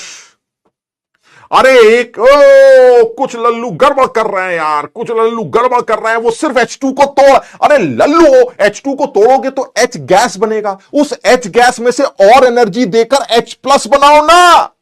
वो भी तो दे रखी है। करते हैं जरा, H प्लस गैस बनाते हैं। देखो कैसे बनाएंगे। H2 को तोड़ा, कितने H2 को तोड़ा, आधे H2 को तोड़ा, H गैस बनाया। क्लियर है। और H गैस से H प्लस गैस बनाया। कुछ समझ में आया क्या किया? सर आपको H प्लस गैस चाहिए, मैं लाके देता हूं। सबसे पहले आप H2 के आधे मोल तोड़िए। H2 के मोल को तोड़ने की कितनी एनर्जी है ये देखिए सर। एक मोल तोड़ने की एनर्जी 218 है, तो आधे मोल तोड़ने की एनर्जी 218/2 होगी। लीजिए सर, एक एनर्जी यहां देनी पड़ेगी, एक यहां देनी पड़ेगी। लीजिए आंसर आ गया, 218/2 देनी पड़ेगी। साथ में H को फर्दर H प्लस में कन्वर्ट करना पड़ेगा, that is ionization of H, ionization energy of hydrogen. ये लीजिए sir, ionization energy of hydrogen ये दे रखी है, ionization energy of hydrogen 1310। Sir ये और दे दीजिएगा, काम चल जाएगा। लीजिए सर, ये आ गया 1419 एनर्जी। ये वो एनर्जी है जो H प्लस एक्वस बनाने, H प्लस गैस बनाने में खर्च होगी। समझ में आया? पुरुषोत्तम बिल्कुल सही कह रहे हो। Bond energy divided by 2 plus ionization energy. अपने आप अकल लगाना, क्या किया, आधे H2 को तोड़कर H गैस बनाया और H गैस को H प्लस गैस में कन्वर्ट कर लिया। पहले केस में बॉन्ड डिसोसिएशन एनर्जी का आधा लग गया और दूसरे केस में आयनाइजेशन एनर्जी दे दी। Sir this is bond dissociation energy divided by 2 plus, और उसके बाद आयनाइज करके उसको 1310 एनर्जी देकर पर मोल 1419 एनर्जी निकला। क्लियर है यहां तक? प्रखर, शाबाश। राम लखन राजपूत, क्लियर है, बहुत बढ़िया राजपूत जी, बहुत बढ़िया। अच्छा अब सर एक काम खत्म हो गया, इसकी टेंशन खत्म हो गई। सर इसकी टेंशन खत्म हो गई, इसको अलग कर लेते हैं, इसको चुपचाप निशान बना देते हैं। अब तुम्हें दोबारा नहीं देखेंगे, तुम्हारी टेंशन खत्म हो गई, बाद में यूज कर लेंगे, काम चल जाएगा, भूल जाइए। अब आते हैं सर इन दोनों लोगों की टेंशन लेते हैं। अच्छा सर इन दोनों की टेंशन बड़ी खतरनाक। अमोनिया गैस का फॉर्मेशन करते हैं। सर चलिए अमोनिया गैस का फॉर्मेशन करते हैं। आपको अमोनिया गैस के फॉर्मेशन की एनर्जी चाहिए, ये कहां से आएगी सर? ये तो मुझे नहीं समझ में आ रहा है कि अमोनिया गैस के, अरे सर समझना क्या है, अमोनिया गैस के फॉर्मेशन की एनर्जी दे रखी है भाई साहब। ओहो सर एक टेंशन और खत्म हो गई। बताइए बात सही है, अमोनिया गैस के फॉर्मेशन की एनर्जी हमें सवाल में दे रखी है, यानी delta H F of ammonia gas. ये आपने मुझे सवाल में ऑलरेडी दे रखा है, ये ज्यादा कुछ करने की जरूरत नहीं है, ये तो ऑलरेडी हमें पता है। कितना दे रखा है? ये है अमोनिया गैस के -46। दिस इज -46, इसको भी भूल जाते हैं, -46। अरे वाह सर, यानी कि इसको भी निशान बना दो, इसका भी काम खत्म। तुम इससे बात नहीं करेंगे, बाद में बात करेंगे, ठीक है। यानी एक वैल्यू ये आ गई और एक वैल्यू ये आ गई। सर दो वैल्यू आ गई। अब सारी मुसीबत जो है ना, मैं तुम्हें बता रहा हूं, सारी मुसीबत इसकी है, अगर तुम में से किसी ने ये निकाल दिया तो मजा आ जाएगा एकदम। कहां से निकलेगा सोचो, इतना सारा डेटा दे रखा है और दे रखा है तो इसका मतलब सारा डेटा यूज भी होगा। अब अगर सारा डेटा यूज होगा तो हम यूज कैसे करें, ये तुम्हें सोचना है। अमोनिया प्लस गैस कैसे बनेगी सोचो। इवन लैटिस एनर्जी तक दे रखी है, ammonium hydrogen sulphide, ammonium sulphide, ammonium chloride.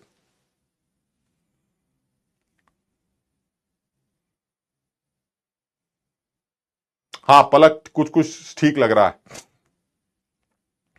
सोचो।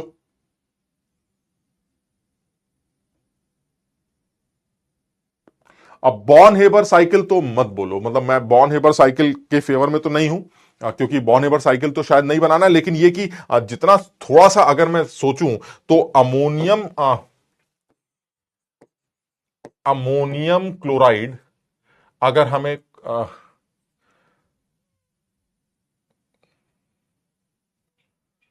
सॉलिड, अगर मैं ये लिखूं अमोनिया गैस, नहीं,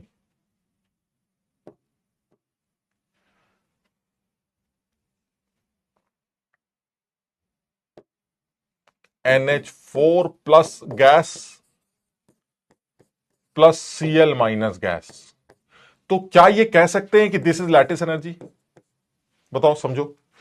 मैंने बताया था लैटिस एनर्जी का मतलब है एक मोल लैटिस बनाना from its constituent gaseous ions. Now they are constituent gaseous ions, ammonium and chloride, यानी दिस इज लैटिस एनर्जी। ठीक, अच्छा, अब इस रिएक्शन का डेल्टा हमें पता है। चलिए इस रिएक्शन के डेल्टा की बात करते हैं। कितना दे रखा है लैटिस एनर्जी? हमें लैटिस एनर्जी दे रखी है -683, यानी कि लैटिस एनर्जी -683 है। So the delta H of this reaction is -683। चलिए ठीक, अब आप ये बताइए, अगर मैं इस रिएक्शन के डेल्टा एच को लिखना चाहता हूं तो क्या ये लिख सकता हूं?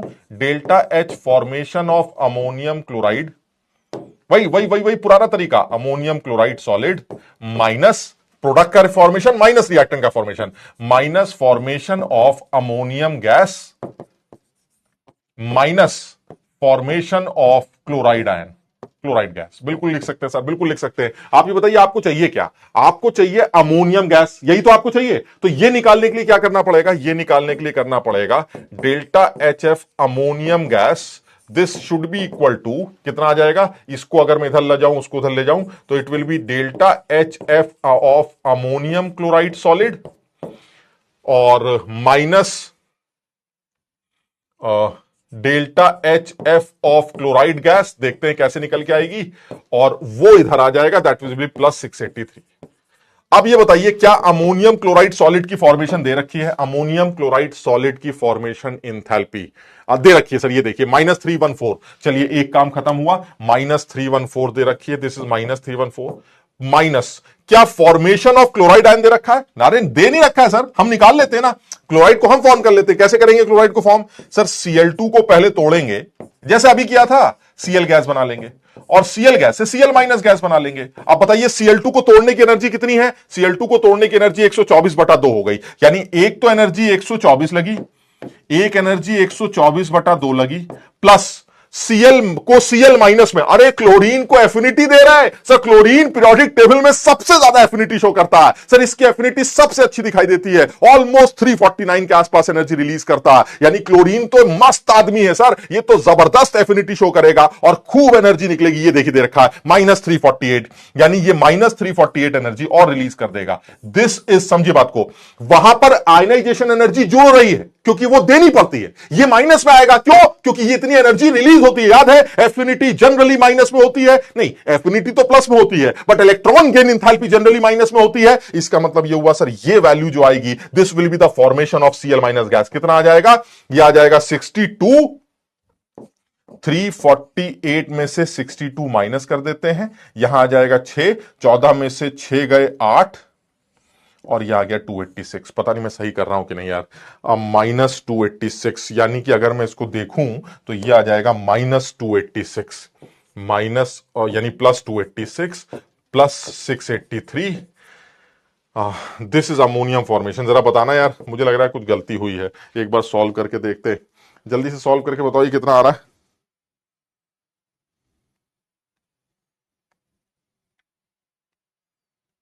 ये आ रहा है 286 +683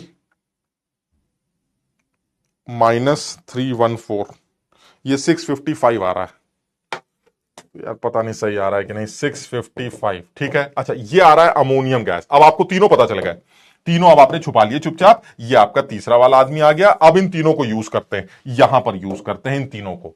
सबसे पहले अमोनियम गैस, अभी आपने निकाला 655, वैल्यू पुट करते हैं। यार यहीं पर कर लेंगे तो आसान हो जाएगा। दिस इज 655, और अमोनिया गैस का फॉर्मेशन तो हमें सवाल में ऑलरेडी तुम बता रहे थे, दे रखा था -46, तो ये आ जाएगा माइनस का मिलके प्लस हो जाएगा। सो दिस विल बी +46, ये आ जाएगा +46, और H प्लस का तुमने अभी मेहनत करके निकाला था 1419, और ये आ जाएगा -1419। जरा इन तीनों को सॉल्व करके बताना आंसर क्या आ रहा है भाई।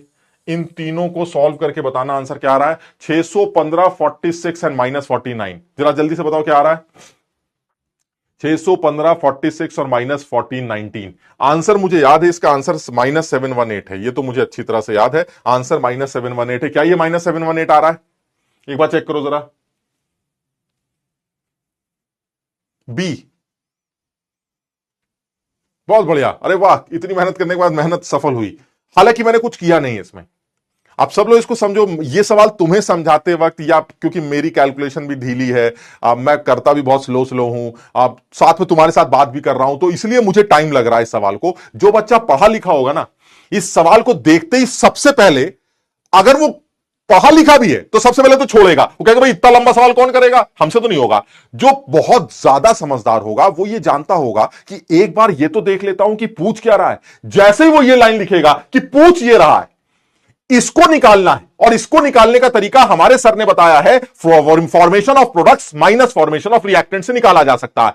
प्रोडक्ट के फॉर्मेशन में अमोनियम गैस आएगा जो कि मुझे निकालना पड़ेगा, H+ गैस आएगा जो कि मुझे निकालना पड़ेगा, और एक अमोनिया गैस आएगा जो कि ऑलरेडी दे रखा है। यानी मुझे सिर्फ इन दो जगहों पर मेहनत करनी। अब जो बच्चा समझदार होगा वो इन दो जगहों की मेहनत करेगा, और इन दो जगहों की मेहनत को सॉल्व करके वो आंसर निकाल सकता है। और ये सारा डेटा तुम अगर देखो तो सारा डेटा यूज हो चुका है। मैं तुम्हें बताऊं, अगर तुम मेरा कहना मानना चाहते हो या तुम्हें लगता है कि मैं सही नहीं बोल रहा हूं, तो तुम मेरा कहना मानो, तुम इन सारी इक्वेशंस को एक बार लिखो। Cl2 को टूटने की इक्वेशन लिखो, H2 के टूटने की इक्वेशन लिखो, अमोनिया के फॉर्मेशन की इक्वेशन लिखो, अमोनियम क्लोराइड के फॉर्मेशन की इक्वेशन लिखो, और फिर सारी इक्वेशंस को जो घटा कर देखो, अल्टीमेटली आंसर वही आएगा। इस इक्वेशन को लाना है, इस इक्वेशन को लाने के लिए तुम्हें जितनी मेहनत करनी पड़ेगी करो, और अल्टीमेटली आंसर -718 आए। लेकिन जो आदमी समझदार है वो कहेगा मैं जोड़ा घटाऊंगा क्यों, मुझे तो जो चाहिए मैं उसको देखता जाता हूं, मुझे H+ गैस चाहिए, तो मैं कैसे निकालूंगा, पहले मैं H2 को तोड़ दूंगा, H2 को तोड़कर आधा H बना लूंगा, और H को एनर्जी देकर आयनाइज करके H+ बना लूंगा। चलो एक एनर्जी आ गई, सारे एक साथ क्यों लिखूंगा, जो जो चाहिए वो लेता रहता हूं, बस बात खत्म। यानी अमोनियम गैस बनाने के लिए मैंने क्या किया, अमोनियम गैस बनाने के लिए मैंने पहले अमोनियम क्लोराइड का लैटिस बना लिया। अमोनियम क्लोराइड की लैटिस एनर्जी हमें सवाल में दे रखी है, यानी इस रिएक्शन का डेल्टा H मुझे सवाल में दे रखा है। इसके डेल्टा H को लिखने का तरीका क्या है, दिस माइनस दिस। ये अमोनियम क्लोराइड सवाल में दे रखा है, अमोनियम गैस तुम्हें बनाना है, और Cl- तुमने बना लिया, आ गया अमोनियम गैस, उठा के ऊपर पुट करो, फट से आंसर बाहर। समझो बात को, तुम अपने आप समझो, मतलब आप समझने की कोशिश करो। जिस हो सकता है, देखो ऐसा है कि इतनी दूर से समझाना या जिस तरह से भी समझाना, ये कोई आसान काम तो नहीं है यार, है ना। तो और मैं तो वैसे भी यार, समझो बात को, तो मैं तो वैसे भी अच्छी तरह से इतना नहीं समझा पा रहा हूं, लेकिन तुम अगर कोशिश करोगे तो तुम्हें समझ में आ जाएगा। यानी कुछ लोगों की समझ में आ भी गया होगा, और कुछ लोग ऐसे भी होंगे जिनको लग रहा होगा कि यहां क्या किया गया। तो मेरा सजेशन ये कि एक बार रिकॉर्डेड लेक्चर देखना और इस पॉइंट को एक बार समझना जहां तुम फंस रहे हो, तो तुम्हें ये समझ में आ जाए। ऐसा नहीं कि नहीं समझ में आएगा, समझ में आ जाएगा, क्योंकि मैं सिर्फ एक्चुअली मैं सवाल नहीं करवाना चाह रहा था, ये कुछ सवाल नहीं है जो तुम्हें करवाना है। मैं सिर्फ ये बताना चाह रहा हूं कि किन चक्करों में पड़े हो कि सर इक्वेशंस लिखेंगे, बनाएंगे, जोड़ेंगे, घटाएंगे, वो बहुत मुश्किल काम होता है। पता नहीं तुम इस बात को एग्री करते हो कि नहीं। यही सोच पाना कि किसको किससे जोड़े, किसको किससे घटाए, किसको 2 से मल्टीप्लाई करके जोड़े, किसको 3 से डिवाइड करके जोड़े, ये बहुत मुश्किल काम होता है। इसलिए मैंने इस पूरे झंझट से बचने के लिए अपने आप को, तुम्हें नहीं, मैं अपना सिर्फ तरीका तुम्हें बता रहा हूं, तुम्हारा जैसा दिल करे तुम वैसा कर सकते हो। मैं अपना तरीका तुम्हें बता रहा हूं कि मुझे ऐसा लगता है कि आप एक साथ सारे लोगों के साथ क्यों खेल रहे हैं। जो जो चाहिए वो ढूंढ ढूंढ के रखते जाइए, बस ये चाहिए ये निकाल लीजिए, यहां से ये चाहिए ये निकाल लीजिए। वहां पर SO2 एक्वस चाहिए था तो पहले SO2 गैस को पकड़ा और उसको एक्वस करके वहां से निकाल लिया। मुझे जो चाहिए वो निकालता जाता हूं। मैं सारे डेटा को एक साथ यूज नहीं करूंगा, लेकिन यूज सारे डेटा को करूंगा। समझिए बात। अब देखो, इतना करने के बाद ऐसा लग रहा है इतना सारा डेटा यूज ही नहीं हुआ होगा। आप ध्यान से देखिए, आपने एक एक डेटा को यूज किया। क्या डिसोसिएशन ऑफ हाइड्रोजन यूज किया है? हाँ सर यूज की। क्या क्लोरीन का डिसोसिएशन यूज किया है? अमोनिया गैस का फॉर्मेशन यूज किया है। अमोनियम क्लोराइड का फॉर्मेशन यूज किया है। आयनाइजेशन ऑफ हाइड्रोजन यूज किया है। क्लोरीन की एफिनिटी यूज की है। लैटिस एनर्जी यूज की है। सर ये सारा डेटा जो आपने दे रखा है एक एक करके यूज किया है। बस मैंने जब चाहिए तब यूज किया है, मैंने एक साथ यूज नहीं किया। समझो, इसको सॉल्व करेंगे। सॉल्व करके जैसा कि बच्चे बता रहे हैं आंसर -718 आएगा। सर आप इसको जो है अलग से मेंशन कर लें, और आप बिल्कुल सही कह रहे हैं, आंसर यही है और बिल्कुल सही निकाला गया है। This is the answer.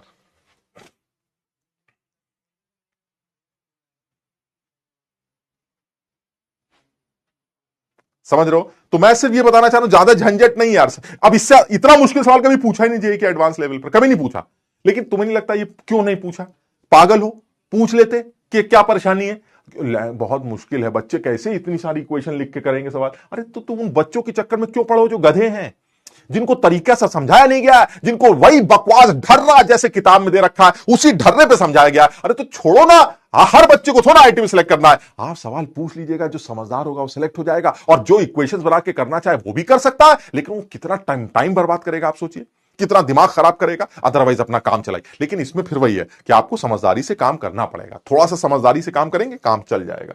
चलिए और आगे बात करते हैं, एक और सवाल लेते हैं। आप, ये भी सवाल मुझे अच्छा लगता है, ये मैं इसको गुड कैटेगरी का सवाल में बनाता हूं, और मैं इस सवाल को तुमसे पूछता हूं। मुझे लगता है हर बच्चे को इस सवाल का जवाब देना चाहिए। जिस लेवल पर हम डिस्कशन कर रहे हैं उस लेवल पर इस सवाल का आंसर हर बच्चे को देना चाहिए। मैं तुम्हें 1 मिनट का टाइम देता हूं, सवाल समझो, समझने के बाद जब मैं सॉल्व करूं तो तुम देखना कि वो सही है कि नहीं, बल्कि तुम खुद भी सॉल्व कर सकते हो। अब कम से कम तुम्हें समझ में आ रहा होगा कि अब करना कैसे होता है। अब देखिए क्या क्या चाह क्या रहा है, calculate the enthalpy of the following reaction.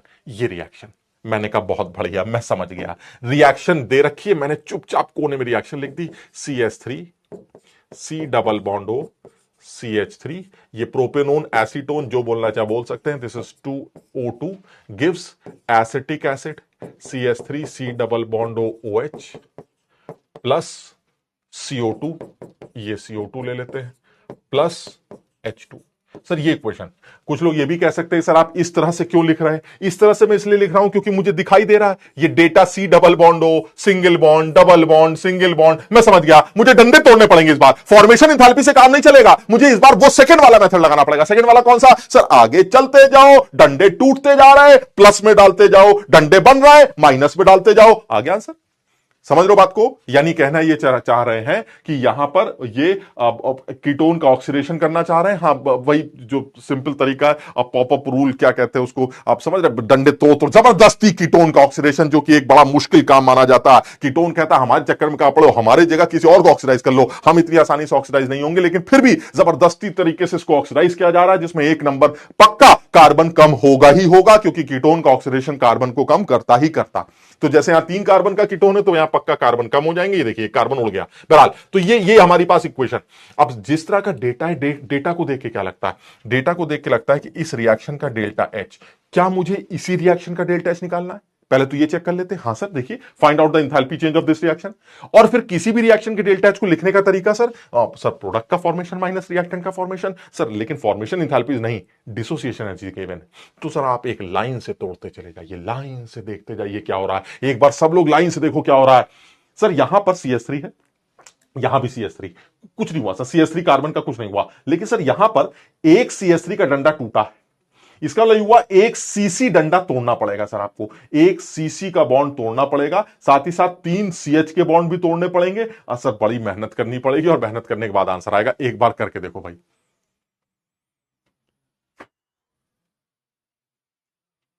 एक आदमी पूछ रहा आप लोग सोते भी हो?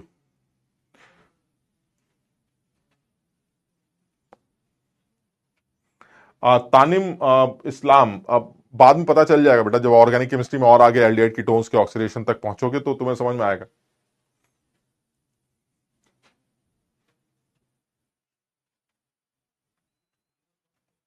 शिवम कह रहा है एंटी वाले पूछ रहे हैं सर ये कौन मास्टर पढ़ा रहा है, आगे आने वाले सवालों के बारे में भी बता रहा है। अब नहीं शिवम, आगे आने वाले सवालों के बारे में बात नहीं कर रहे हैं, हम सिर्फ ये समझ के जा रहे हैं कि ये सब वो स्कोप है जो सवाल पूछे जा सकते हैं। जो पूछा जा चुका है वो तो तुम्हारे पास लिखा हुआ है, आप अपने प्रीवियस ईयर के सवाल उठाइए, आपको देखने को मिलेंगे। लेकिन जो स्कोप बनता है वो हमें ऐसा लगता है कि जैसे हम लोगों ने सॉलिड स्टेट में भी बहुत अप्रोच बनाई थी इस तरह की कि क्या पूछ सकता है, वैसे यहां पर भी लगता है कि बहुत स्कोप है अभी सवाल पूछे जाने का। युवा चौहान नमस्कार।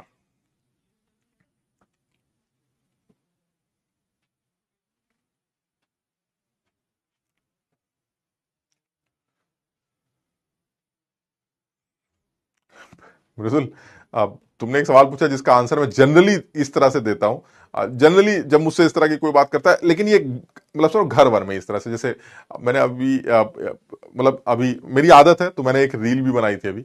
अब जिसे कोई पूछे कि आप ऐसा कैसे पढ़ा लेते हो, तो मैं जनरली इस तरह का इसका आंसर ऐसे देता हूं, ना ऊपर वाले का ऐसे। तो अभी मृदुल पूछ रहा है साहब इतना अच्छा कैसे पढ़ा लेते हो, तो मृदुल समझो बात को, तो ऐसे मजाक कर रहा हूं, तो जवाब देने की जगह ऐसे ऊपर वाले का करम है, तुम्हारे साथ भी होता होगा इस तरह। तो बहरहाल, तो हम ये कह रहे हैं कि इस सवाल को अगर ध्यान से देखें तो इसमें कौन कौन से बॉन्ड टूट रहे हैं जरा वो देखते हैं। तो सर एक तो सीधे लाइन से तोड़ते चले जाते हैं। एक सी डबल बॉन्डो को तोड़े नहीं, क्यों तोड़ेंगे सर सी डबल बॉन्डो को? सी डबल बॉन्डो तो वैसे का वैसा ही है, अभी वो तोड़िए, आगे चलते हैं। यहां से एक सीसी को तोड़ते हैं, चलिए एक सीसी को तोड़ते हैं। सर 3 सीएच तोड़ दीजिए, क्योंकि इस कार्बन से लगे तीनों सीएच भी टूटे होंगे, तो चलिए तीनों तो तोड़ देते हैं, 3 सीएच तोड़ देते हैं और आगे बढ़ते हैं। O2 को तोड़ दीजिए सर, चलिए O2 को तोड़ देते हैं। O2 की डिसोसिएशन एनर्जी बिल्कुल दे रखी है, 2 times bond dissociation energy of O2, इसको भी तोड़ देते हैं। अब बॉन्ड बनाते हैं, कौन कौन से बनाते हैं? एक सर CO बनाना पड़ेगा आपको, CO बनाना पड़ेगा, CO बनाना पड़ेगा सर, एक CO बना लेते हैं। एक आपको OH बनाना पड़ेगा, एक OH भी बना लेते हैं। और सर आपको 2 C डबल बॉन्ड O बनाने पड़ेंगे, तो 2 CO बना लेते हैं, 2 C डबल बॉन्ड O बना लेते हैं। और एक पानी भी बनाना पड़ेगा, पानी का मतलब तुम समझते होगे HOH, यानी कि आपको 2 OH बॉन्ड बनाने पड़ेंगे। ये सिचुएशन। लेकिन सर साथ ही साथ ये तो नॉर्मल है सर, साथ ही साथ ये भी ध्यान रखिएगा कि यहां पर भी रेजोनेंस की सिचुएशन है और CO2 के अंदर भी रेजोनेंस की सिचुएशन है। इनके रेजोनेंस को भी कंसीडर करना पड़ेगा। इस सवाल में तो ये लगता ही है सर, इस सवाल में तो ये लगता है कि मुझे रेजोनेंस की सिचुएशन को, और मुझे इसीलिए शायद सवाल में COH का रेजोनेंस और CO2 के रेजोनेंस की एनर्जी दे रखी। इसका मतलब ये हुआ, ये सब करने के बाद जब रेजोनेंस चालू होगा तो इतनी एनर्जी और रिलीज होगी, तो मुझे वो भी मेंशन करना पड़ेगा। सर मुझे यहां पर -118 और -140 भी लिखना पड़ेगा। ये होगा इस रिएक्शन का डेल्टा एच। समझो बात को, एक बार सब लोग समझने की कोशिश करो।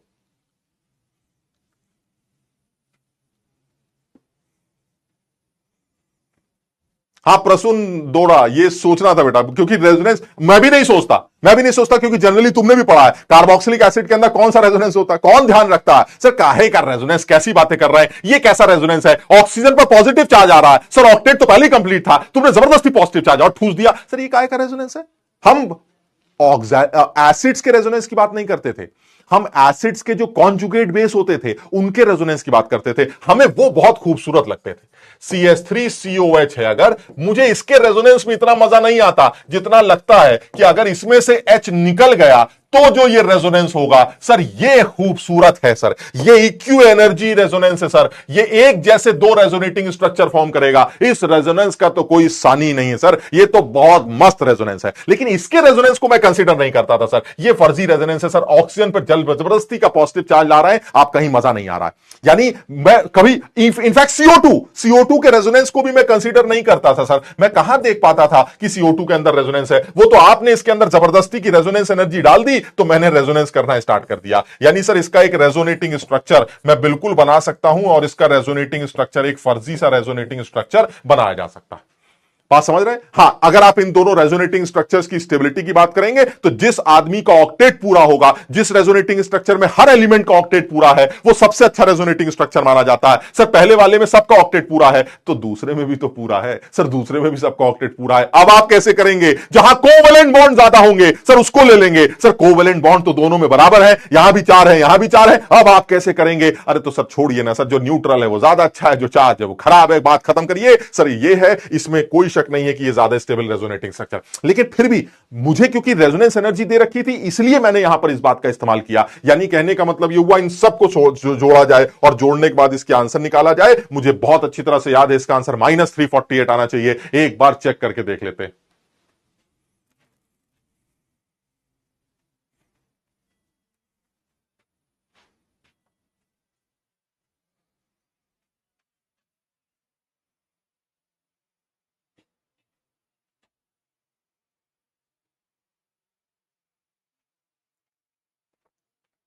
समझ लो भाई, बिल्कुल सीधा है, मतलब ज्यादा अकल नहीं लगानी यार इसमें, बड़ा बड़ा सीधा सर। इसको देते समझ में आ गया सर, मैं इस बार डिसोसिएशन एनर्जी से खेलूंगा। पिछले वाले सवालों को देख के लग रहा था फॉर्मेशन थेरेपी के साथ खेलूंगा सर। वही पुरानी बकवास चल रही है, कुछ नया नहीं चल रहा। डंडे तोड़ते जाइए, जोड़ते जाइए, अपना खत्म करिए। सर एक चीज जो इसके अंदर स्पेसिफिक है, जो आपने दिखाई इसलिए मैंने देख ली, एंड दैट इज रेजोनेंस। तो अब क्लियर है कि जैसे ही एसिटिक एसिड बनेगा सर इसके अंदर रेजोनेंस चालू हो जाएगा। रेजोनेंस चालू होगा तो एनर्जी निकलेगी। सर वो और जोड़ दीजिए, माइनस में लीजिएगा। सर ये मैग्नीट्यूड दे रखा है, मैग्नीट्यूड है और रेजोनेंस एनर्जी है तो माइनस में लिखना चाहिए। सर समझदारी यही कहती है। घड़ी बनाना शुरू कर दिया है, बस यही वो बात है जिसको देख के कत्ल करने का दिल करता, घड़ी को देखकर बस। अबे मैं तो हमेशा ही तुम्हें टाइम पे छोड़ता हूं, कभी मैंने देर से छोड़ा? हमेशा टाइम पे ही छोड़ता हूं, तो तुम जबरदस्ती घड़ी क्यों बनाते हो? हमारा 2-4 मिनट ऊपर नीचे चलता है, टीवी बंद करो, जाओ यहां से भाग। हमें क्या पता चलेगा? हाँ, घड़ी मत बनाया करो, ये बकरे बकरे समझ में आते हैं, दिल फेंक दिए वो समझ में आते हैं। घड़ी, घड़ी दिखा दो, घड़ी क्या करें? घड़ी हमारे पास, ये घड़ी यहां घंटाल वो टंगा, सब समय, समझ लो बात। हाँ, इसका डी ऑप्शन आना चाहिए, डी ऑप्शन आना चाहिए, डी ऑप्शन सही। हाँ, सही कह रहा है, तो बकरे लीजिए, बकरे सही है। हाँ, बकरे सही है, दिल सही है, घड़ी का क्या मतलब बनता है? शाबाश, डी आ जाएगा, बहुत बढ़िया।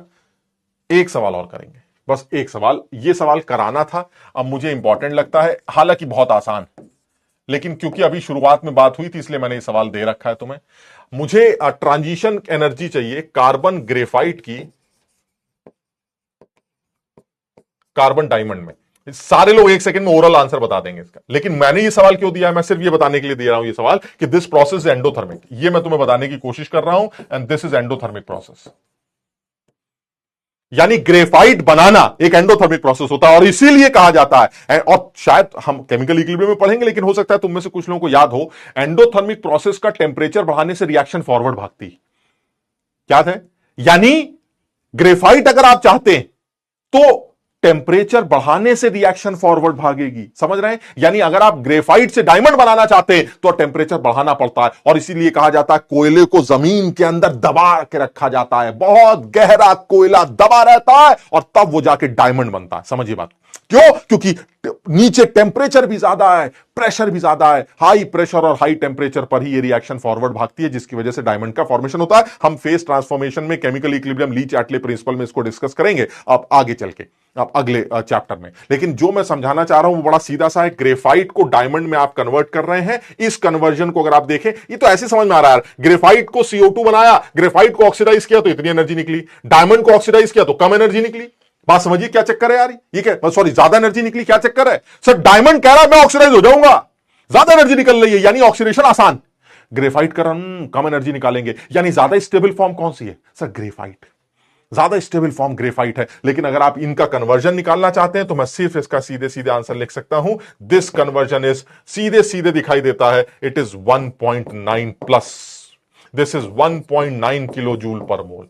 यानी अगर आप डायमंड को, ग्रेफाइट को डायमंड में कन्वर्ट करना चाहते हैं तो आपको 1.9 एनर्जी देनी पड़ेगी। हाँ, गर्व शर्मा कह रहा है सर घर में डायमंड बना सकते हैं। हाँ गर्व, अब यही एक काम रह गया है तुम्हारा। एक तो तुम्हारे पास बहुत प्रेशर है ना, तो तुम ही प्रेशर लगा के उसको जो है डायमंड में कन्वर्ट कर सकते हो। इस टाइम जो आदमी IIT की तैयारी कर रहा है बहुत प्रेशर में, गलती से भी अगर उसने ग्रेफाइट को इधर उधर डाल दिया तो वो डायमंड में कन्वर्ट होना ही होना है। आप समझिए बात को, पक्का डायमंड बनेगा, आप बस करके देख लीजिए। अबे पागल हो गए, घर में थोड़ा बहुत प्रेशर देना पड़ता है, बहुत टेम्परेचर लगाना पड़ता है, जमीन के अंदर, समझ लो बात को, बहुत अंदर जाके कोयले की खानों से, समझ लो, पता नहीं क्या क्या निकलता है। अबे कहां डिटेल में जा रहे हो, समझ में आई बात? घर में डायमंड बनाएंगे, बहुत बढ़िया। तुम घर और बता देना अपना, तुम डायमंड बनाओ, हमें कोई दिक्कत नहीं, तुम घर और बता दो, बस बात खत्म। हमें कोई लेना देना नहीं तुमने कैसे बनाया, क्या, तुम सिर्फ घर और बता दो, डायमंड तुम घर पे बनाओ बस। ठीक है, तो चलिए, तो अब हाँ, अब कुछ सवाल और हैं, मैं कुछ सवाल दे देता हूं तुम्हें होमवर्क के लिए, तो इन सवालों को भी करेंगे। ये अच्छे सवाल हैं, ये होमवर्क ले लेते हैं।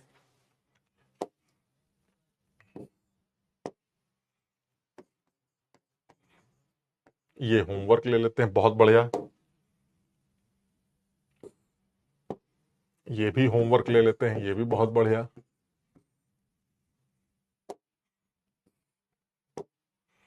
इसको भी होमवर्क ले लेते हैं, ये भी बहुत बढ़िया।